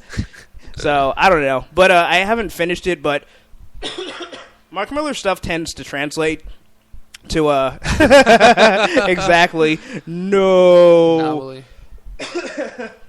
Yeah, so I don't know. It just bummed me out. But, so I couldn't even finish the series. I was just like, I don't want to read this book. This book is going to make me sad. So, but they're making a movie, and apparently Michael Caine is going to be it, as well as Samuel. I always yell through my movies, Jackson. So that kind of makes me want to check it out. They don't have a lot of information about the movie. Apparently, it opens October 24th this year, so I didn't even realize it was coming this soon. Wow! But I really hope. Louis says Hamill was the hero that lived long enough to become a villain, the Joker. Nice one, Luis. Very nice. But I don't know. I'm excited to see it, despite not having read much of the comic series. Like, I just want to see Matthew Vaughn direct another comic movie. Like, he seems to be so natural at it. He already has two under his belt that are fantastic. Right. And the fact that this is an original property and that this was so important to him to leave two movies that he already had directed the first ones of that were great and be like, no, I'm directing this because this is going to blow your socks off. So, I'm pretty excited. And then, I don't know, just Mark Miller in general. Like, you're going to be entertained. Right. You might be disgusted and offended, but you will be entertained. But, yeah, so that's really all I have to say about that one. You've offended me, and you've offended my family. It's funny, because I think, like, I thought the original quote was, like, you've offended me, and you've offended the Shaolin Temple. But I think it was... that was the original one. Yeah. But I could have sworn family was in there, too. Maybe it's just like, he just has like a laundry list. He offended me, family, Shaolin Temple, my extended family, my half cousin twice removed, and we're just gonna get that some old comfort man on the corner that sells chicle. But I want to say that was from Chinese Connection, maybe. But I don't know. That's man. If you have not seen Chinese Connection has nothing to do with Shaolin Temple, though. Why not? 'Cause they don't mention it at all in Chinese Connection. Well, that's the one at the end where he like jump kicks the screen and then you just hear gunshots. No, I think you're right. Yeah, because that's when he's playing Chen Zhen. Yeah. Yeah. Okay. So maybe it's like he grabs two dudes and like spins them around. Like that's unrealistic. Hey, I don't believe that. Believe it or not, you're still gonna burn. And that dude grabs his head and like pops a squirt packet. You just see like blood go down his forehead. Was it the same directing as the worst death ever? No, it wasn't as bad as that, but it was just like funny because like Bruce Lee hits him with the nunchuck, like right. And I honestly believe that it did hit the top of his head. Oh, I'm positive. He grips his head, and then you can see his fist like squeeze hard, and then blood coming down. And it's just like, oh, he just popped a blood packet. Hold on, But he's like, oh, it hurts. we got to share that video with everybody. The only downfall of Chinese Connection is that it was never redubbed by Bruce Lee after he learned English. Oh, really? Oh, yeah. okay. So it's in just like this, like cheesy, like C-list wannabe John Wayne sounding guy. You've offended me, and you've offended my family. You know what's funny? Oh, I guess it would have been the Game of Death that that the quote was from. Yeah. But I think it's funny how, like, with those movies, it seems like they literally had, like, one or two guys that dubbed all of those movies. Yeah. Because it's that same, like, twang with, like, all the voices. Like, it sounds like the same dudes that did, like, the World War II PSAs. Captain America needs Make sure to your buy help. bonds, kids. Yeah. With that weird grainy sound. Yeah. Buy bonds and support the war service. But Collect scrap metal. so basically, well, 'cause speaking of scrap metal, there's a new Terminator. Oh, sorry, Arnold, you're just old now. But so basically, they're rebooting Terminator because Terminator Salvation was. I'm sorry. First of all, you made Christian Bale mad, and second of all, you did absolutely nothing with Christian Bale, which made his explosion that much more pointless. But they're bringing back Terminator. And it's like, okay, so all was cool. I'm like, oh, sweet, Arnold's back. He's not the Governator anymore. He's officially the Terminator again. He's not doing these silly Expendables movies. Like, he's going back to what made him. Yeah. And so the new film is be called Terminator Genesis. We got Emily Clarke, a.k.a. the Mother of Dragons, as Amelia? Sarah Connor. Did I say Amelia? You said Emily. Well, you know what I meant to say? Go to the corner. You know what I meant to say? What? Daenerys Targaryen, also known as Daenerys Stormborn, also known as the Mother of Dragons. But anyway, church. So, yeah. Church. But anyway, so it's like, okay, so first of all, you got Amelia Clarke. So you better make a good movie, because those dragons are not playing. Like, when you see the next season, you're going to see, like, you do not want to piss those dragons off. They will kill you. I mean, when they were, like, the size of poodles, they were deadly. It's like me when I don't get food. Yeah, exactly. When he's hangry. When I'm hangry. He's just like, Dracarys! Yeah, it's a combination of hungry and angry. And you won't like him when he's angry. Yeah. So you're almost Hulk-like in that regard. Yeah, but more like on the whiny, bitchy Woody Allen side. So more of the Mark Ruffalo Hulk as opposed to the Edward Norton Hulk. Call this a podcast. Start getting really insulting. Start prodding, just poking at him. But so basically, so I was pretty excited. I was like, okay, I can buy Arnold coming back as the Terminator. Mm-hmm. And so he's actually going to, so people are like thinking, okay, he's old now. This obviously is what, like 30 years later? He's got no jello in his kneecaps. He's got a lot of jello in the midsection, though. So, and we ain't ready for that jelly. Yeah. So basically, he's coming back, and I'm thinking it's going to be kind of like with Alien vs. Predator. Not everything bad about that movie, but where they brought back the guy who was, for those that are familiar with Aliens, there was a guy that was a cyborg named Bishop. Oh, yeah, and they brought back that the actor that played that character, and he played the scientist that developed that robot. So it's like, okay, that's how he was back in this story. It's years later, but it's like, oh, hey, this is the guy that the actually, this was in the past, actually, but it's the guy that the robot was based off of. Right. So we're thinking Arnold's going to be because God created man in his own image, and Bishop followed suit. Yeah, exactly. He's like, I'm pretty handsome. I got to make a robot of myself. I need to find a photo of me in my 20s. Yeah, right. Sitting there just posing in the mirror. Yeah, this will do. Add some muscles. Definition? Yes. This will do quite nicely. Yeah, exactly. He's just drawing on the six-pack on his stomach. But so with this one, I was thinking like, okay, so Arnold's going to come back as like the person that the T-800 is based off of. Not quite. So instead of doing that, which would be the logical progression, make perfect sense. He could still be a badass. I mean, he's still Arnold. He didn't have to be a robot to be Arnold. Instead, what they're going to do is he's still a Terminator, but underneath, but basically his skin is more organic, and it still ages. But How do you make it more organic? Well, organic in the sense that it's still it's not like you just slap on some flesh and it's just there until it gets blown off. So the first one was like when you buy all natural squash, and the new one's like this one's organic Central Market. Yeah, this is farmers market. This squash. is farmer market straight from the tree, no GMOs. Yeah. So this is the organic, but no, it's like this one is like the Terminator's flesh ages, so that's why he's old. So it's like literally the same robot, but it's been growing old because the flesh is somehow alive on a exoskeleton. I'm not gonna lie. That's kind of dumb. Yeah, it's stupid. It's like, okay. So let's just say, like, the logic of that is like, okay, so it makes sense so that, like, I don't know, for whatever thing they're going to have in the background for that. Yeah. But what sense does it make to have a robot that ages? Like, what is the robot going to get slower?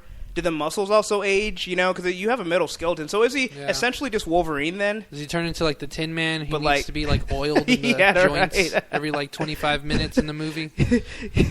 Yeah. So it just does not make any sense at all. Like why they would go that route. It's just the fact that they had a perfectly logical way to set it up, and they're like, yeah, but we still want him to be a robot.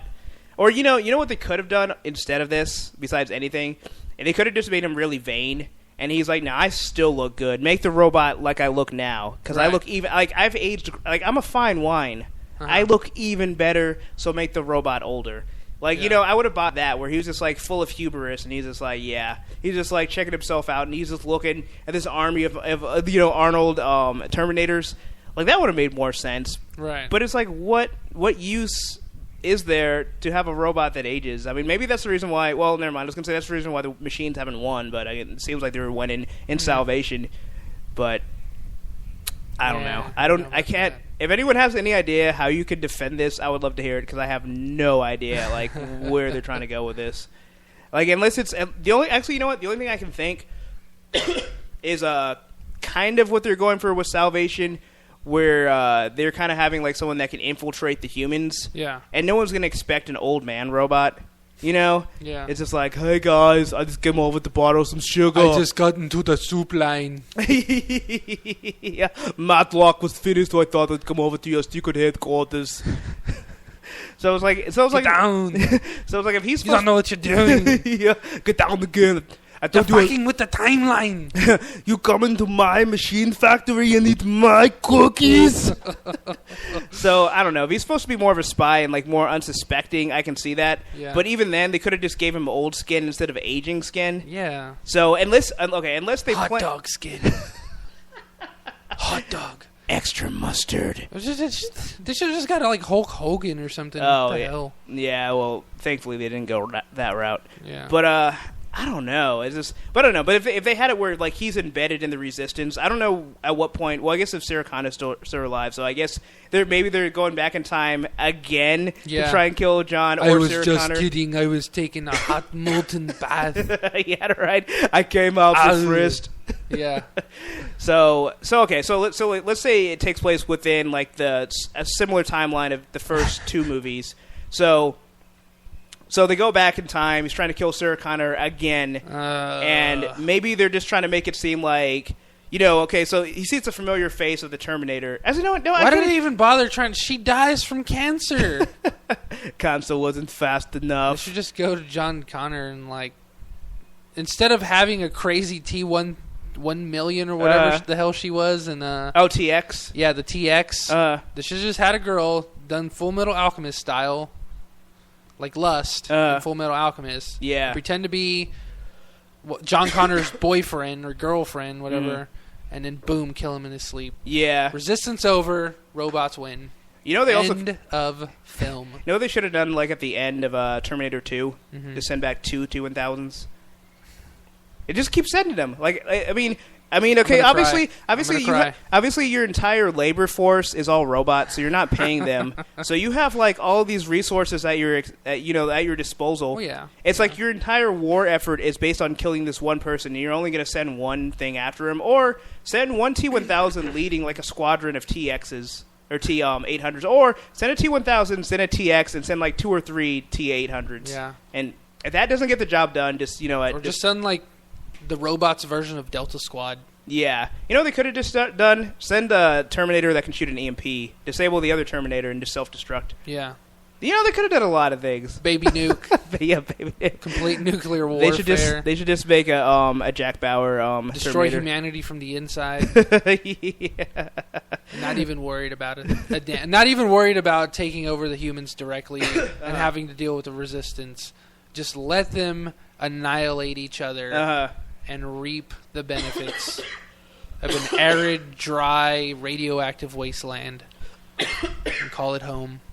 You know, when you think about it, like the future that has all the robots, like Like, what do they do? Because they don't really show much AI. Like, all they're doing is fighting the humans. And they're just building. Like, it's just a Lego planet. That's all it is. They're just building. But it seems like they would... It's high-stakes Legos. It seems like they would have nothing else to do. Like, once they eliminated all the humans. Because it's like they have... It's not like they have commerce. They have no economy. Like, well, that we know.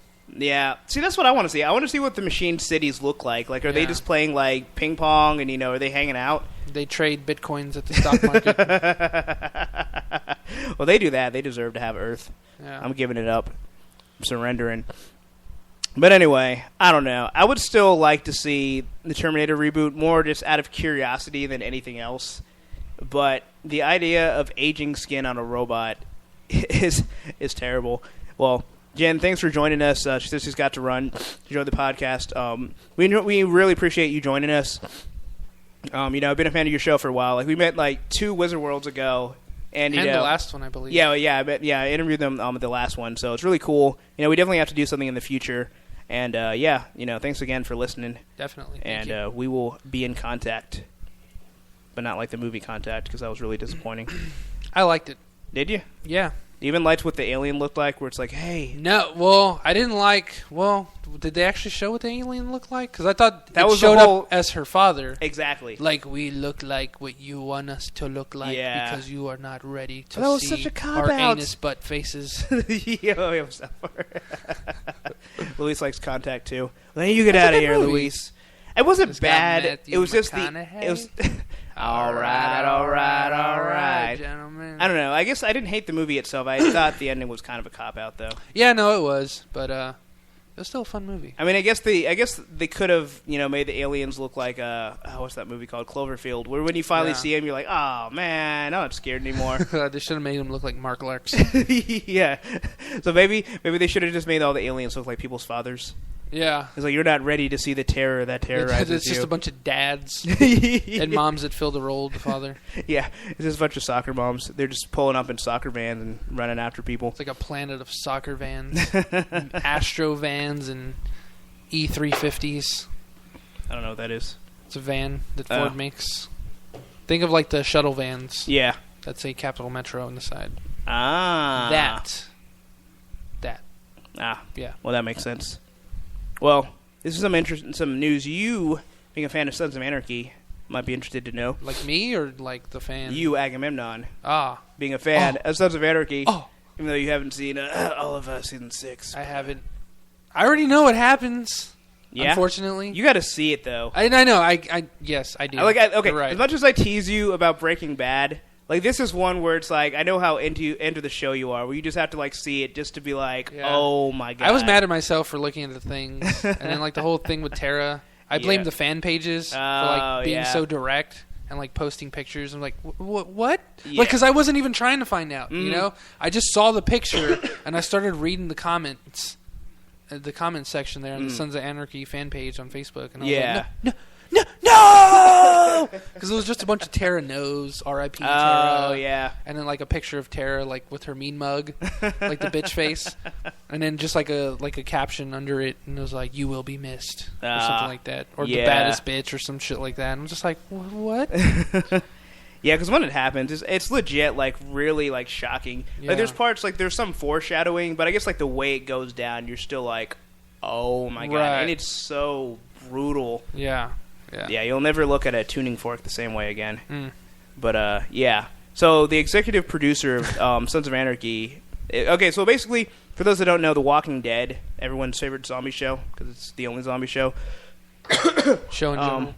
Yeah, but basically that show, they're doing a spin-off, and they still haven't exactly said what the spin-off is going to consist of, but, they're doing it. There's been rumors that it's going to be a prequel taking place, like, with Patient Zero, and you can see how the zombie epidemic started.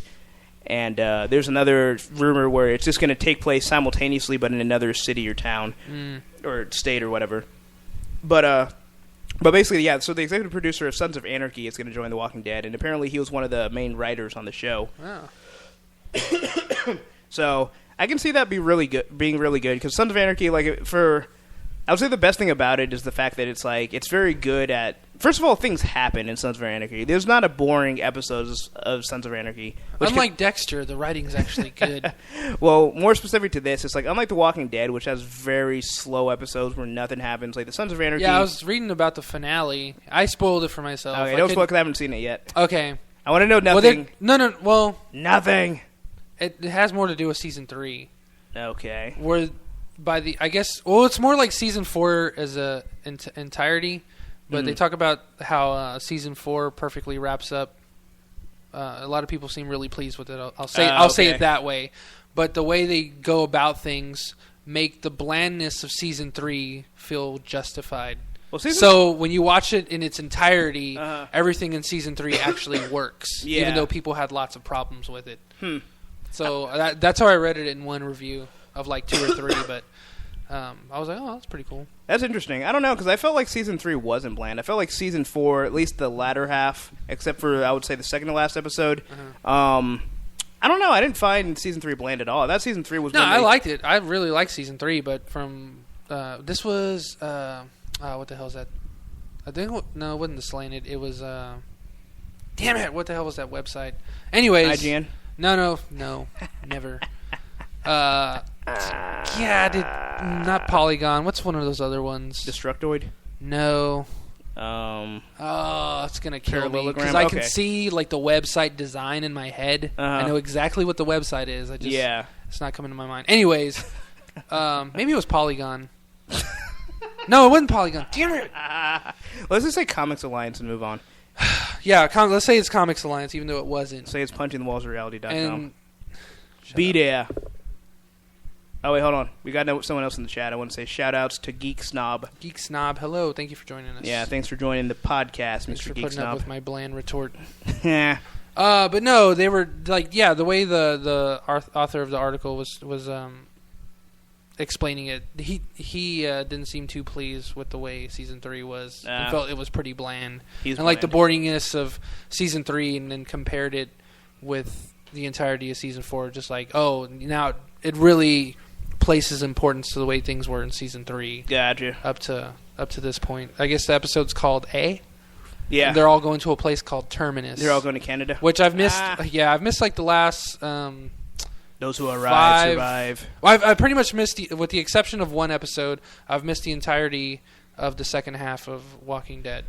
Okay. Well, you haven't missed that much. So Terminus is like a new thing. I'm aware of like events that have happened, but Habiki's in the room, so I'm not going to spoil too much. They don't show anything of Terminus until like the very end of the second to last episode, and all you see is like them entering, and then the season finale is where they actually show you what's going on. But basically, throughout. From early in season 4, like there's like a radio message where it's like those that arrive survive. Yeah, it brings that full circle. Yeah, and then Louis says hi Hibiki in the room, and then post the whole prison thing. Basically, they keep finding all these signs and all these literally there's like railroads leading to this place called Terminus. So all the survivors are going there and they're trying to find out like, hey, is this really salvation? What are we going to find here? Right. And it's also like a way for them to all finally meet up. So. So that's really all they've revealed, and it's one of those things where it's like, okay, is this really salvation, or is this going to be more of a Woodbury scenario where people running it are crazy, you know? So they're all flocking after they get, well, I can't say it. But. Yeah, but I don't know. But it'll be really interesting. It'll be really sad if it is just like more crazy people, because it's like, okay, so every society that's run like smoothly has to be run by crazy people in this world, Yeah. Like no sane people are at all capable of rebuilding society. Because even in the prison, like, early on when Rick was hallucinating, when he's, like, pulling the gun on Tyrese, it's just like, all right, this is the closest you're going to get to a civil group. Yeah, and they still can't get it together. Right. And then Morgan, with his Claretown, it's like, he's crazy. Yeah. So I don't know, maybe only the crazy survive in the zombie apocalypse. So even like Herschel to a degree, he had all those people in his barn with yeah, that's true. With the, he's kind of like the hopeless romantic. And just the way he went about, but he had all those people stored in his barn. Just like, are you mental? What are you doing? You're pretty much creating like an overrun waiting to happen. Hey, he was waiting for them to be saved. And it did. And then it did. He wants them to be saved. Yeah, I don't think I would want to be brought back and be like, my leg! where's my heart? That's a good point, because it's like, okay, some people, like, once they've freshly turned, like, they're still somewhat human. Yeah. But after you start, like, decomposing and you're, like, missing limbs, like, if you actually came back as a human being, you probably would just die again. Yeah. Because you've, like, all the damage that's been done to your body. But, yeah, so I don't know. Like, sometimes, in the words of Joe Quesada, what's dead is dead and needs to stay dead. Yeah. But, so I got one last topic here. And also Walking Dead inspired. So apparently they're bringing about a Walking Dead beer with real brains. Huh. Yeah. So it's apparently a 7.2% American Pale Stout. So for those of you that are familiar with beer, for all those that know what that is. Yeah, exactly. Like, I've heard of a pale ale. I don't know how it relates to a stout, but I guess one has more brains in it. But so apparently it's called the Dock Street Walker. Oh, I heard about this. Yeah, and it's got it's brewed with goat brains. Goat brain, yeah. So that's gross. Isn't dead dormant? Yeah. I mean, is it like cooked? Or is sure it just like cut into little like raw squishy pink bits and just like, yeah, I'm gonna aim for that one. I think for it to be FDA approved, I'm sure. It says brewed with goat brain, so I'm sure it's cooked. It's slow roasted, like Blue Moon, like the commercial where they have like the grains and they're moving like in that weird like stop motion. Oh yeah, and they have that stupid song playing. That they do that with like goat brains and it's leaking through their fingers, like a severed head in the background, and the body in the foreground, just like laying there squirting blood. Yeah, but it's one of those. Can't wait. I know, right?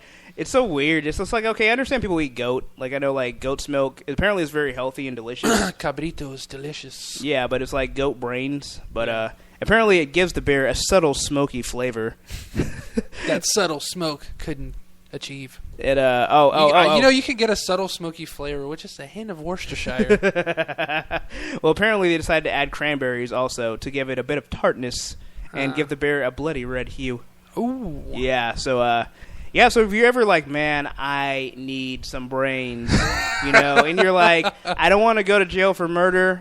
I don't want to cross international waters. Yeah, right. I want it here from home. I don't quite want to go to that Hannibal level, but I got to get some brains. You can get a Dock Street Walker and have some brains. Yeah. This kind of seems like this would be perfect for like frats, or like if you're wanting to do like a drinking game, or if you're really just wanting to gross somebody out. Because it's like, okay, you can be very fanatical about The Walking Dead, but it's like, usually you're not trying to emulate the zombie. You're like the, how the vampire community takes it to the extreme. Biting each other. Bars where it's like they're selling blood, but it's just like Merlot.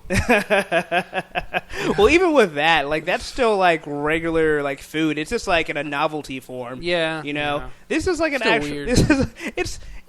I don't know. I mean, hey, the kids love it. Come on. Geek Snob said awful Halloween party. So yeah, that would work too. Actually, that would be perfect. I was actually totally ripping from a scene from Psych. Oh yeah. I guess it would be perfect for like a haunted house where it's like, bro. It'd be for like a bro haunted house. Like, bro, man, you want to get scared? I got some Dock Street Walker, 7.2% American Pale Stout, bro. You're like, oh, sweet, bro. Look. It's like, wait, hold on. Is this got the sheep brains or the goat brains, bro? Dude, are you kidding me? Both. Great, man. I got a loogie that can fill a lake. It's also handy whenever you want to freak people out. Oh, yeah. Like a vegan friend, you just like is really annoying you. Like, here, man, just chill out, have a beer, and then they start drinking. Like, oh, it's got goat brain, by the way. Oh no! I mean, it's good, but come on, dude. PETA, forgive me. But that would. I only eat soil. I think it would be great if it caught on and you could actually buy it at bars. So if you're ever like at a really bad date, you'd be like, "Girl, let me buy you a drink," and you give them a Dock Street Walker. It's a pale stout. Yeah, it's like, you want a pale stout? I got a pale stout for you. And they're like, it's a bit gamey, It's like, oh yeah, you just drank goat brains. Yeah, just drop the mic, the like proverbial they got mic punked or something. Yeah, even it's like they play you. They're like, yeah. Actually, this is really delicious. Yeah, they completely no-sell you. That's not bad. It's like, I usually prefer pale ale with about 8.5% goat brains. Yeah, but like, this, what? They're like, yeah, not bad. I mean, I've had better. Yeah. You have? I usually drink the monkey brain variety, but I mean this will do for you lightweights. You know, I mean this is all you can afford for your. It's like this is a good pill stout for your income brackets. I've had better food fare in Chinatown. That's all I'm saying. I want to see the what's that guy? The strange foods guy. I want to see him. Andrew Zimmern. Yeah, I want to see him shotgun one of those beers. Does that nasty nose squint? Yeah. They should do like a zombie episode where he just eats nothing but brains, like monkey brains and goat brains. Well, he has eaten monkey brains. But he should do it specifically for the purpose of The Walking Dead. He's eaten like those big bugs that like tribes eat. Yeah. For like all the... Yeah, like kind of. They're like big worms. Oh. I think a scarab is a beetle. It is. A bobby beetle? Yeah, that... I'm sure they eat those too. Some beetles? People in a village Horrible. somewhere in this world. I don't know yeah, what. he ate this big, like, caterpillar-looking thing. Just, It looked like a soft, like if you made an egg roll for the first time, like a spring roll. Think of this, like you overpacked it. Oh, I see. With, like, juice and a bunch of other gross, uncooked stuff, and then just chomped on it. And you were just like, ugh, dude, I really wish I wasn't eating raw meat. And the juice just, like, squirts in between your teeth. Yeah.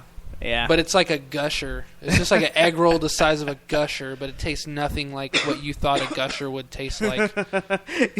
Not like this. This isn't concentrated sugar. I don't want this in my mouth. I don't want this anywhere near me. Yeah. I don't know. For some reason, when you said bug, all I can think is the scarab from Aladdin and someone just taking a big crunchy bite out of it.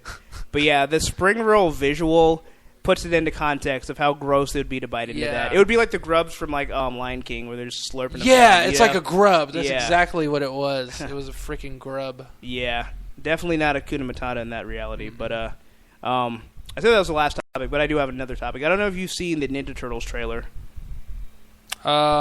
Unfortunately. Okay, so I just want to set this up. So, everyone was like, oh, man, they look terrible. They have Megan Fox as April O'Neil. She sucks. She can't act. They have nostrils and lips. And the trailer comes out, and I think, like, the headline... They had nostrils and lips in the other ones. But not so much lips, but they had nostrils. Okay, well, they had lips, and I guess that's what it was, and it looked really weird. Yeah. But anyway, the point is, like, everyone's ragging on it, and so, like, the headline was like, you can put your fears to rest. This trailer is going to blow your socks off. So I'm like, all right. I didn't watch it right away. And then, I was watching trailers the other day. I saw the Hercules trailer, which I'll get to afterwards. But I saw it, and I'm like, okay, I'll give this the benefit of the doubt. Maybe it's better than we expected. Yeah. Or wasn't. It wasn't. It wasn't, like, the terrible, like, visuals that I expected, but it was still, like... To me, it reminded me of, like, that... is it 47 Ronin? The one with Keanu Reeves? Yeah. Like, where it's like nothing but CGI? Yeah. That's all this movie it was. Yeah. It was just like, what happened to the magic of Jim Henson's workshop that were the other three movies were created? Yeah. It's like, those were awesome. They were incredible. Why would you want to backtrack and use CGI? Yeah.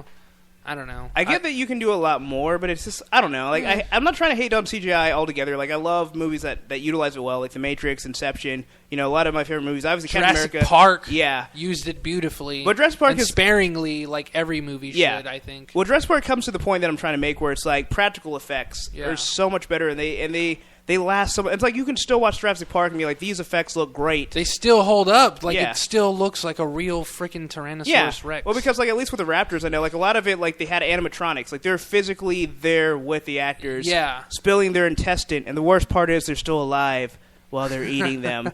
It's like the CGI is like they're acting against the green screen. It's just like, I understand using that to enhance a movie, but, like... I don't know. Okay, like, you take Avengers, like, the Hulk was great as CGI. Like, it worked well. Yeah. And I was usually, pretty skeptical. But it's like, everyone else is physically there. You only have one CGI character. Lord of the Rings, you got the Golem. There's one CGI character. But it's like, when your main characters are all CGI, it's just like, well, why not just make this, like, a Pixar movie? Yeah. Yeah, or even, like, the TMNT movie that came out a couple years ago. So I don't know. I mean, I don't hate it, and if people are excited, more power to them. They're the ones that were complaining, and now they're happy. So I'm glad that looks like they're going to get the movie they want.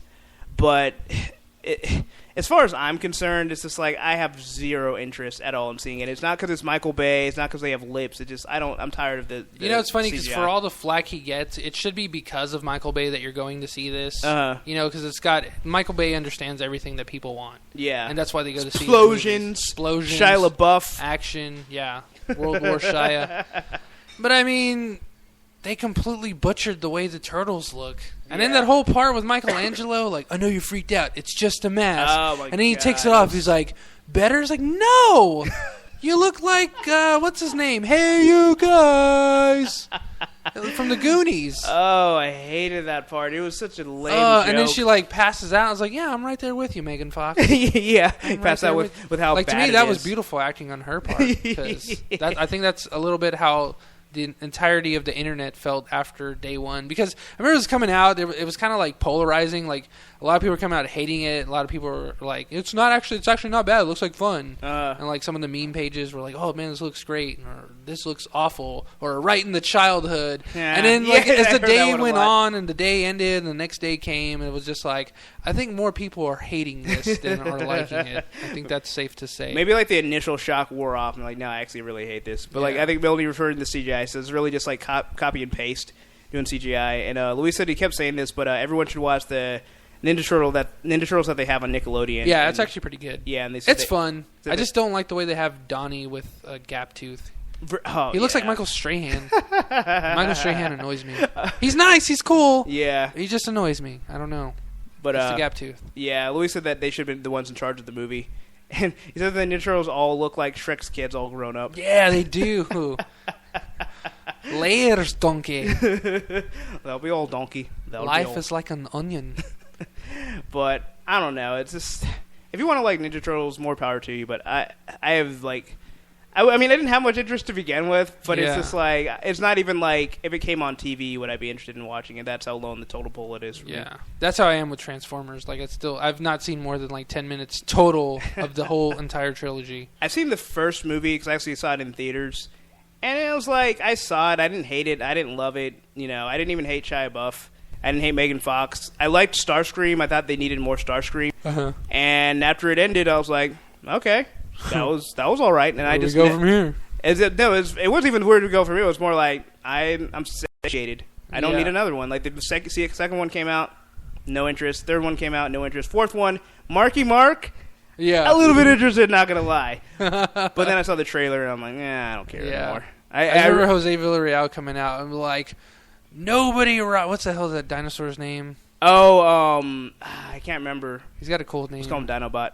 Yeah, the resurrected Dinobot. No, Optimus. T-Rex Prime. Yeah, but like the one that actually looked like a Tyrannosaurus. Yeah, I know. Like, he doesn't let anybody ride his back, and Optimus was like riding his back. In the trailer. He was all pissed off about that. Oh, really? Like I didn't understand until I started watching the old school Grimlock. Thank you, Grimlock. Yeah. I knew it was missing it. Yeah, that's a badass name. But I started watching the original series on Netflix. It's actually pretty fun. I remember watching it as a kid, but I remember nothing about it other than like Bumblebee, Starscream, Megatron was a useless pistol. Okay, like of all things to like. Just tangent. That's my favorite thing about it because he turns into a pistol. Okay, like he has two transformations. One's a giant cannon, and one's a tiny pistol. That's Starscream. His number two, who is the most not only incompetent, but the person who's always... He betrays him in the first episode. Yeah, he's trying to overthrow him all the time, and this is who you're going to entrust to shoot you? Yeah. Like, you have... I'm sure all the other Decepticons are loyal, despite the name Decepticons, but you're going to trust Starscream? Like, really? Like, does Megatron just like... Maybe Megatron's just like, you know what, you can try every episode to betray me. It's not going to work. You're Starscream for a reason. Starscream, because you're screaming and crying. But anyway, go on. Well, anyways, you're just watching it. You know, I don't know. Like, I think the Dinobots are introduced like after like episode 6 or 7 of the first season. Yeah. So, you know, you would think like something like that would be introduced like season 2 or 3 to like generate buzz. It was like, nope, season 6 they created the Dinobots for like extra security, but they could barely even control them. Yeah. I was like, oh, that's pretty cool. So like when they brought Grimlock into, I guess, the now 4th movie, I was like, well, I wonder why they didn't introduce them sooner, since they were introduced pretty early on into the series, the original series itself. They needed time for more stereotypical Transformers. Yeah, maybe. I think that's the reason why. But Grimlock talk like a caveman. That always tripped me out. oh, it is. Me, Grimlock. You say you like talk like Solomon Grundy and the old Justice Friends. Super Grimlock Friends. want pants too. Yeah, exactly. That's funny. Luis says TMNT is so good that Nick ordered a second season after the first day of airing and a third season during the mid-season of season 1. So that's. How do you know this? I'm telling you, he's the Oracle. He knows all. He is the Oracle. So the What question, do I want for dinner? the question you're going to ask is, would he have broken the vase if he hadn't warned you? Oh, shit. Oh, yeah, that was a question, wasn't it? Damn. That's a good pizza. Close. Quesadillas. Close enough. Isn't the pizza just a quesadilla that's not folded over? Yeah, well, neither is a quesadilla. It's 2 tortillas with shit mashed in the middle. Exactly. Pizza. Flipped in half. Oh, It's quesadilla. then that's a pizzone. Yeah, or calzone. Calzone. What's the difference between pizzone and calzone? Pizzone was Pizza Hut's calzone. Oh, yeah, the P-zone. Literally just P-space zone. No, it's like saying come on. Yeah. Like pizzone. They even had the apostrophe and everything. Pizza Hut, get your act together. There was no I. There was no double Z. It was just pizzone. Come here, you freaking pizzone. But anyway, so yeah, Ninja Turtles. What about it? Anyway, so yeah. So I saw the trailer to Hercules as well. And I was also... Okay, so this movie I was actually kind of excited for, because I saw the other Hercules that I think came out not too long ago. It looks really dumb. It's either came out or is about to come out. Yeah. But it looked terrible. It looked awful. So I saw The Rock. I'm like, yeah, The Rock's going to be Hercules. This is going to be awesome. Yeah. I thought it was the same movie, actually. Oh, really? They just re-released it? Yeah. They just bronzed the actor and threw it back out there. We put a brownish hue on this actor to make it look like a brand new movie. But, yeah, so I was pretty excited. And then all of a sudden, it's just like, it looked really lame. Mm-hmm. Like, there were some stills they showed that looked kind of cool where he has, like, the lion head. And he's like, you see like his back, and at first I thought it was Arnold because it literally looks like this like bodybuilding picture of Arnold, where he has like this ginormous back, and he's like turned around, and I was like, no, it's The Rock. This is awesome. And then it suffers literally from the same problems as Teenage Mutant Ninja Turtles, nothing but CGI, and like not even good looking CGI. God. Is this like if you're gonna have all the villains be CGI, like just kidnap the people that made Life of Pi and make them make your villains? Cause it's not cutting it to have like this like Van Helsing level of CGI where it looks silly. Yeah. So I don't know. So that just completely took the wind out of my sails. I'm like, I'm not even remotely interested in this movie. And it's The anymore. Rock. Yeah. How do you go wrong with The Rock? Exactly. Like The Rock has had a career resurgence. It's like he escaped the pits of the Disney contract to come back, revitalize the Fast and Furious franchise. You know, G.I. Joe. Kickstart his career all over again. Yeah, exactly. Pain and gain. After his career had hit rock bottom. As only The Rock can. Louis said he was kind of looking forward to it. He said he doesn't know. It doesn't look horrible, but because of The Rock, he wants to see it at least once. Yeah, I want to see it at least none. I don't know. That's my major bias. I think like the way some people are biased against remakes, I don't hate them altogether. But I really hate when I see a trailer and all I see is like CGI. It's just like it just turns me off. It's just like if the CGI again, if it's like Life of Pi level where it's like you're asking yourself like, wait, is this CGI? And you feel silly not knowing. Right. If it's that good, or if it's like the movie's good, like Inception, like the story is good, like the plot is driven forward and it's really interesting, really intriguing, and obviously there's CGI in certain scenes. I mean, modern movies have CGI. But that's not the focal point. Right. Where I see a movie where it seems like literally they spent the entire budget. Like they paid like a writer like $5 to do the screenplay, and the rest of the money was just pounded all to create the visual effects. Yeah. CGI his fur coat. Yeah, they probably just CGI The Rock. Just made another sequel to Beowulf. just all 3D. Yeah. I am Beowulf. So I don't know. I'm just disappointed. I really wanted that movie to be good. And the fact that they're really trying to go through like all the trials of Hercules, it just bums me out. Yeah. Melanie says CGI Hugh Jackman. They can CGI Hugh Jackman, but only if he sings that song. Yeah, that we played at the beginning. Yeah. I am the Wolverine. I pop my claws and say, bub. He can sing slightly better than I can, but that's why my singing career hasn't taken off. Only slightly. Yeah, only slightly. Actually, they do kind of CGI Hugh Jackman in the Wolverine movies. And they put him on like those terrible like wire work effects. Oh god. Thank you, Melanie. I thought it was impressive as well. But Yeah, I mean that's more or less all I have. Oh wait, I had one for the third last topic. So I saw the movie the Grand Budapest Hotel. It was a Wes Anderson movie, and I don't believe I've ever actually seen a Wes Anderson movie yet. I've been wanting to. Louise says my voice is that of an angel. I appreciate that. And Melody says I bet they CGI Hugh Jackman's veins. For his sake, I hope that they do. And Louise, I will sing you to sleep one more time at the end of the podcast. So, so yeah. So Grand Budapest Hotel is like one of those movies that I normally wouldn't like flock to see, but had like this great cast. It's got Edward Norton. It also has Adrian Brody. It's got a very small like Bill Murray. Yeah, Bill Murray. I thought it was gonna be more of the movie. He's practically just a cameo. Yeah, that's kind of disheartening. It breaks my heart to tell you. Yeah. But who else is there? There's a couple. Owen Wilson also makes a cameo. There's a lot more cameos than like big actors in it, but. I would highly recommend it. It's really good. It's really funny and really quirky. And, they use a lot of special effects in that one, but it works really well. It's like to give it like this kind of like cartoonish look, like on purpose, and it works with the comedy that they have in there. And, I can't remember his name for some reason, but the guy who played Green Goblin, and there was a fire. William Dafoe. He's in it. Willem? It's not William. William it's Shakespeare Dafoe? No. Will Smith Dafoe? I'm going to slap you. Hey, hands off the merchandise. But anyway, Willem. That's what Will Smith should have named his kid. Willem Smith. Willem Smith. Instead of Willow.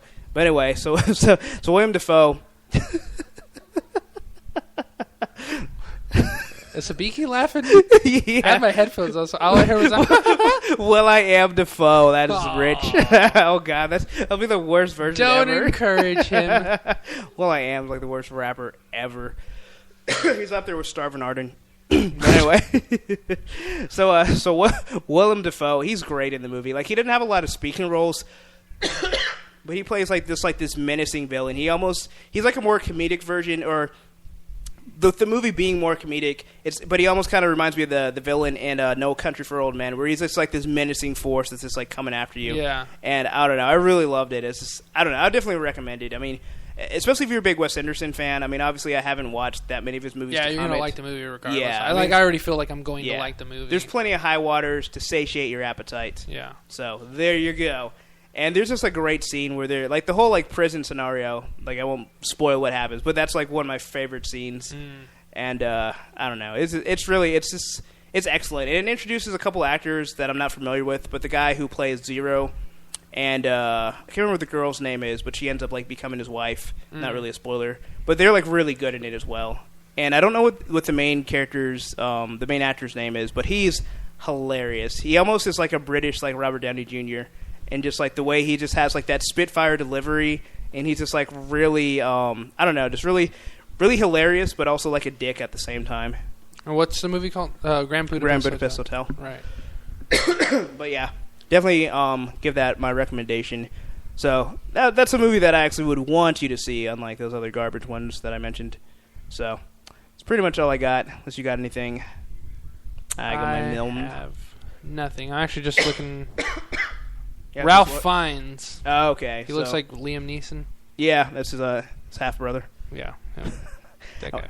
I don't know what else he's really like been in. He's been in a lot of other movies. Oddly enough, like a few movies with Liam Neeson. His plays his double. Liam Neeson is Jeff Goldblum the is in double. it. Oh, that's right. I forgot. Jeff Goldblum. Harvey Keitel, Jude Law, dude. Oh yeah, Jude Law is also in it too. Dude, Jeff Goldblum. Jason Schwartzman, Tilda Swinton. Jeff Goldblum Tom is back. Wilkinson. He is back. He was so. When did he leave? After he decided to play the same character in every movie, do that same Jurassic Park delivery. Well, you see, Chaos Theory. yeah, he didn't do that in this movie, and it's great. Good, yeah. Good. Luis says he has a million more things. Where's his mic? You'll have to hold those thoughts, Luis, until Friday at 8 p.m. Central on the Comic Bubble. There you go. And Clap, clap, clap. Melanie says, encore, clap, clap, clap, clap, clap. You should fake going off stage and then come back and do a topic everyone has been waiting for, maybe Shia LaBeouf. See, it bums me out to tell you that Shia's, ever since his art show, he hasn't done anything ridiculous in the news. and he's just kind of been laying low. I think I will actually make an effort to actually go see his movie Nymphomaniac, just so I can talk more about Shia and give you guys the World War Shia update. So I will make that commitment to the podcast. To you listeners, I will stomach seeing Shia Buff possibly naked. I don't want to do it, but just like Shia is willing to do drugs and have real sex for his career, I'm willing to see Shia do drugs and have real sex for the listeners. So Caesar. that is my commitment to you. So as Luis wanted a little bit of singing, I will sing out the outro. Straight out of Austin.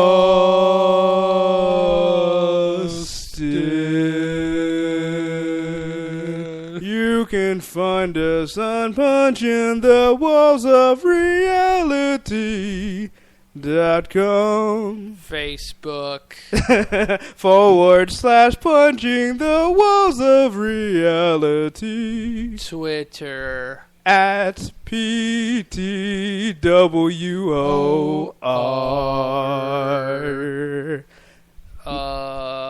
www.mixler.com / PTW. Well, you're here, so. Spreaker.com. Yeah, Spreaker. Spreaker.com /user/fern FERN /straight out of Austin. But yeah, join us next week. Same bat time, same bat channel. 8 p.m. Central. Mixler.com / Pitwar PTWR. Obviously, you're listening to this. You are there already, or you're listening on Spreaker.com / Fern. Also, the podcast will be posted on Wednesday. Usually, I try to post it like right at midnight. So for those of you that are fiending and want to get it, it's there. So do it. Check out our latest episode of Safe All Corrupted. It's up. It's the penultimate episode. It's really not actually the last Safe All Corrupted, but it's the last one where myself, Agamemnon, Bobby Beetle, and Fuzzy Slippers will all be able to be on there due to work schedules being what they are. So check out that 2-hour-long epic. Luis mentioned that his podcast, which you can catch on Friday nights, 8 p.m. Central, also on Mixler.com / The Comic Bubble. He's going to be having a guest on Friday, Doom! Otherwise known as Jelani. Jelani, yeah. Isn't that a kind of, isn't that like an Italian ice cream? That's gelato. I'm sure equally as delicious. Yeah. Especially for your ears on a podcast. So, thanks again for everyone who joined us. Kelly Nova, Jen of Anomaly Podcast, random guest that was in the chat at some point, Melanie, shout-outs Melanie, Luis, a.k.a. Ice, a.k.a. Ice Beam, a.k.a. And then also Geek Snob for joining us. I believe for the first time, we really appreciate you checking out our podcast.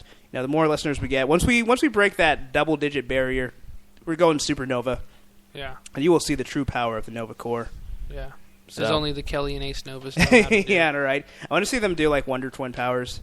That'd be awesome. I want to see them do Fusion. Yeah, that was the next thing I was thinking. Goku Vegeta style. Fusion hot. That would be awesome. Yeah, thanks again, everybody. Yes, adios, muchachos, to you too, Melanie. If you're listening, you are the resistance. Very nice. Very nice. Well, anyway, this is Prometheus. This is Agamemnon. This has been Straight Outta Austin!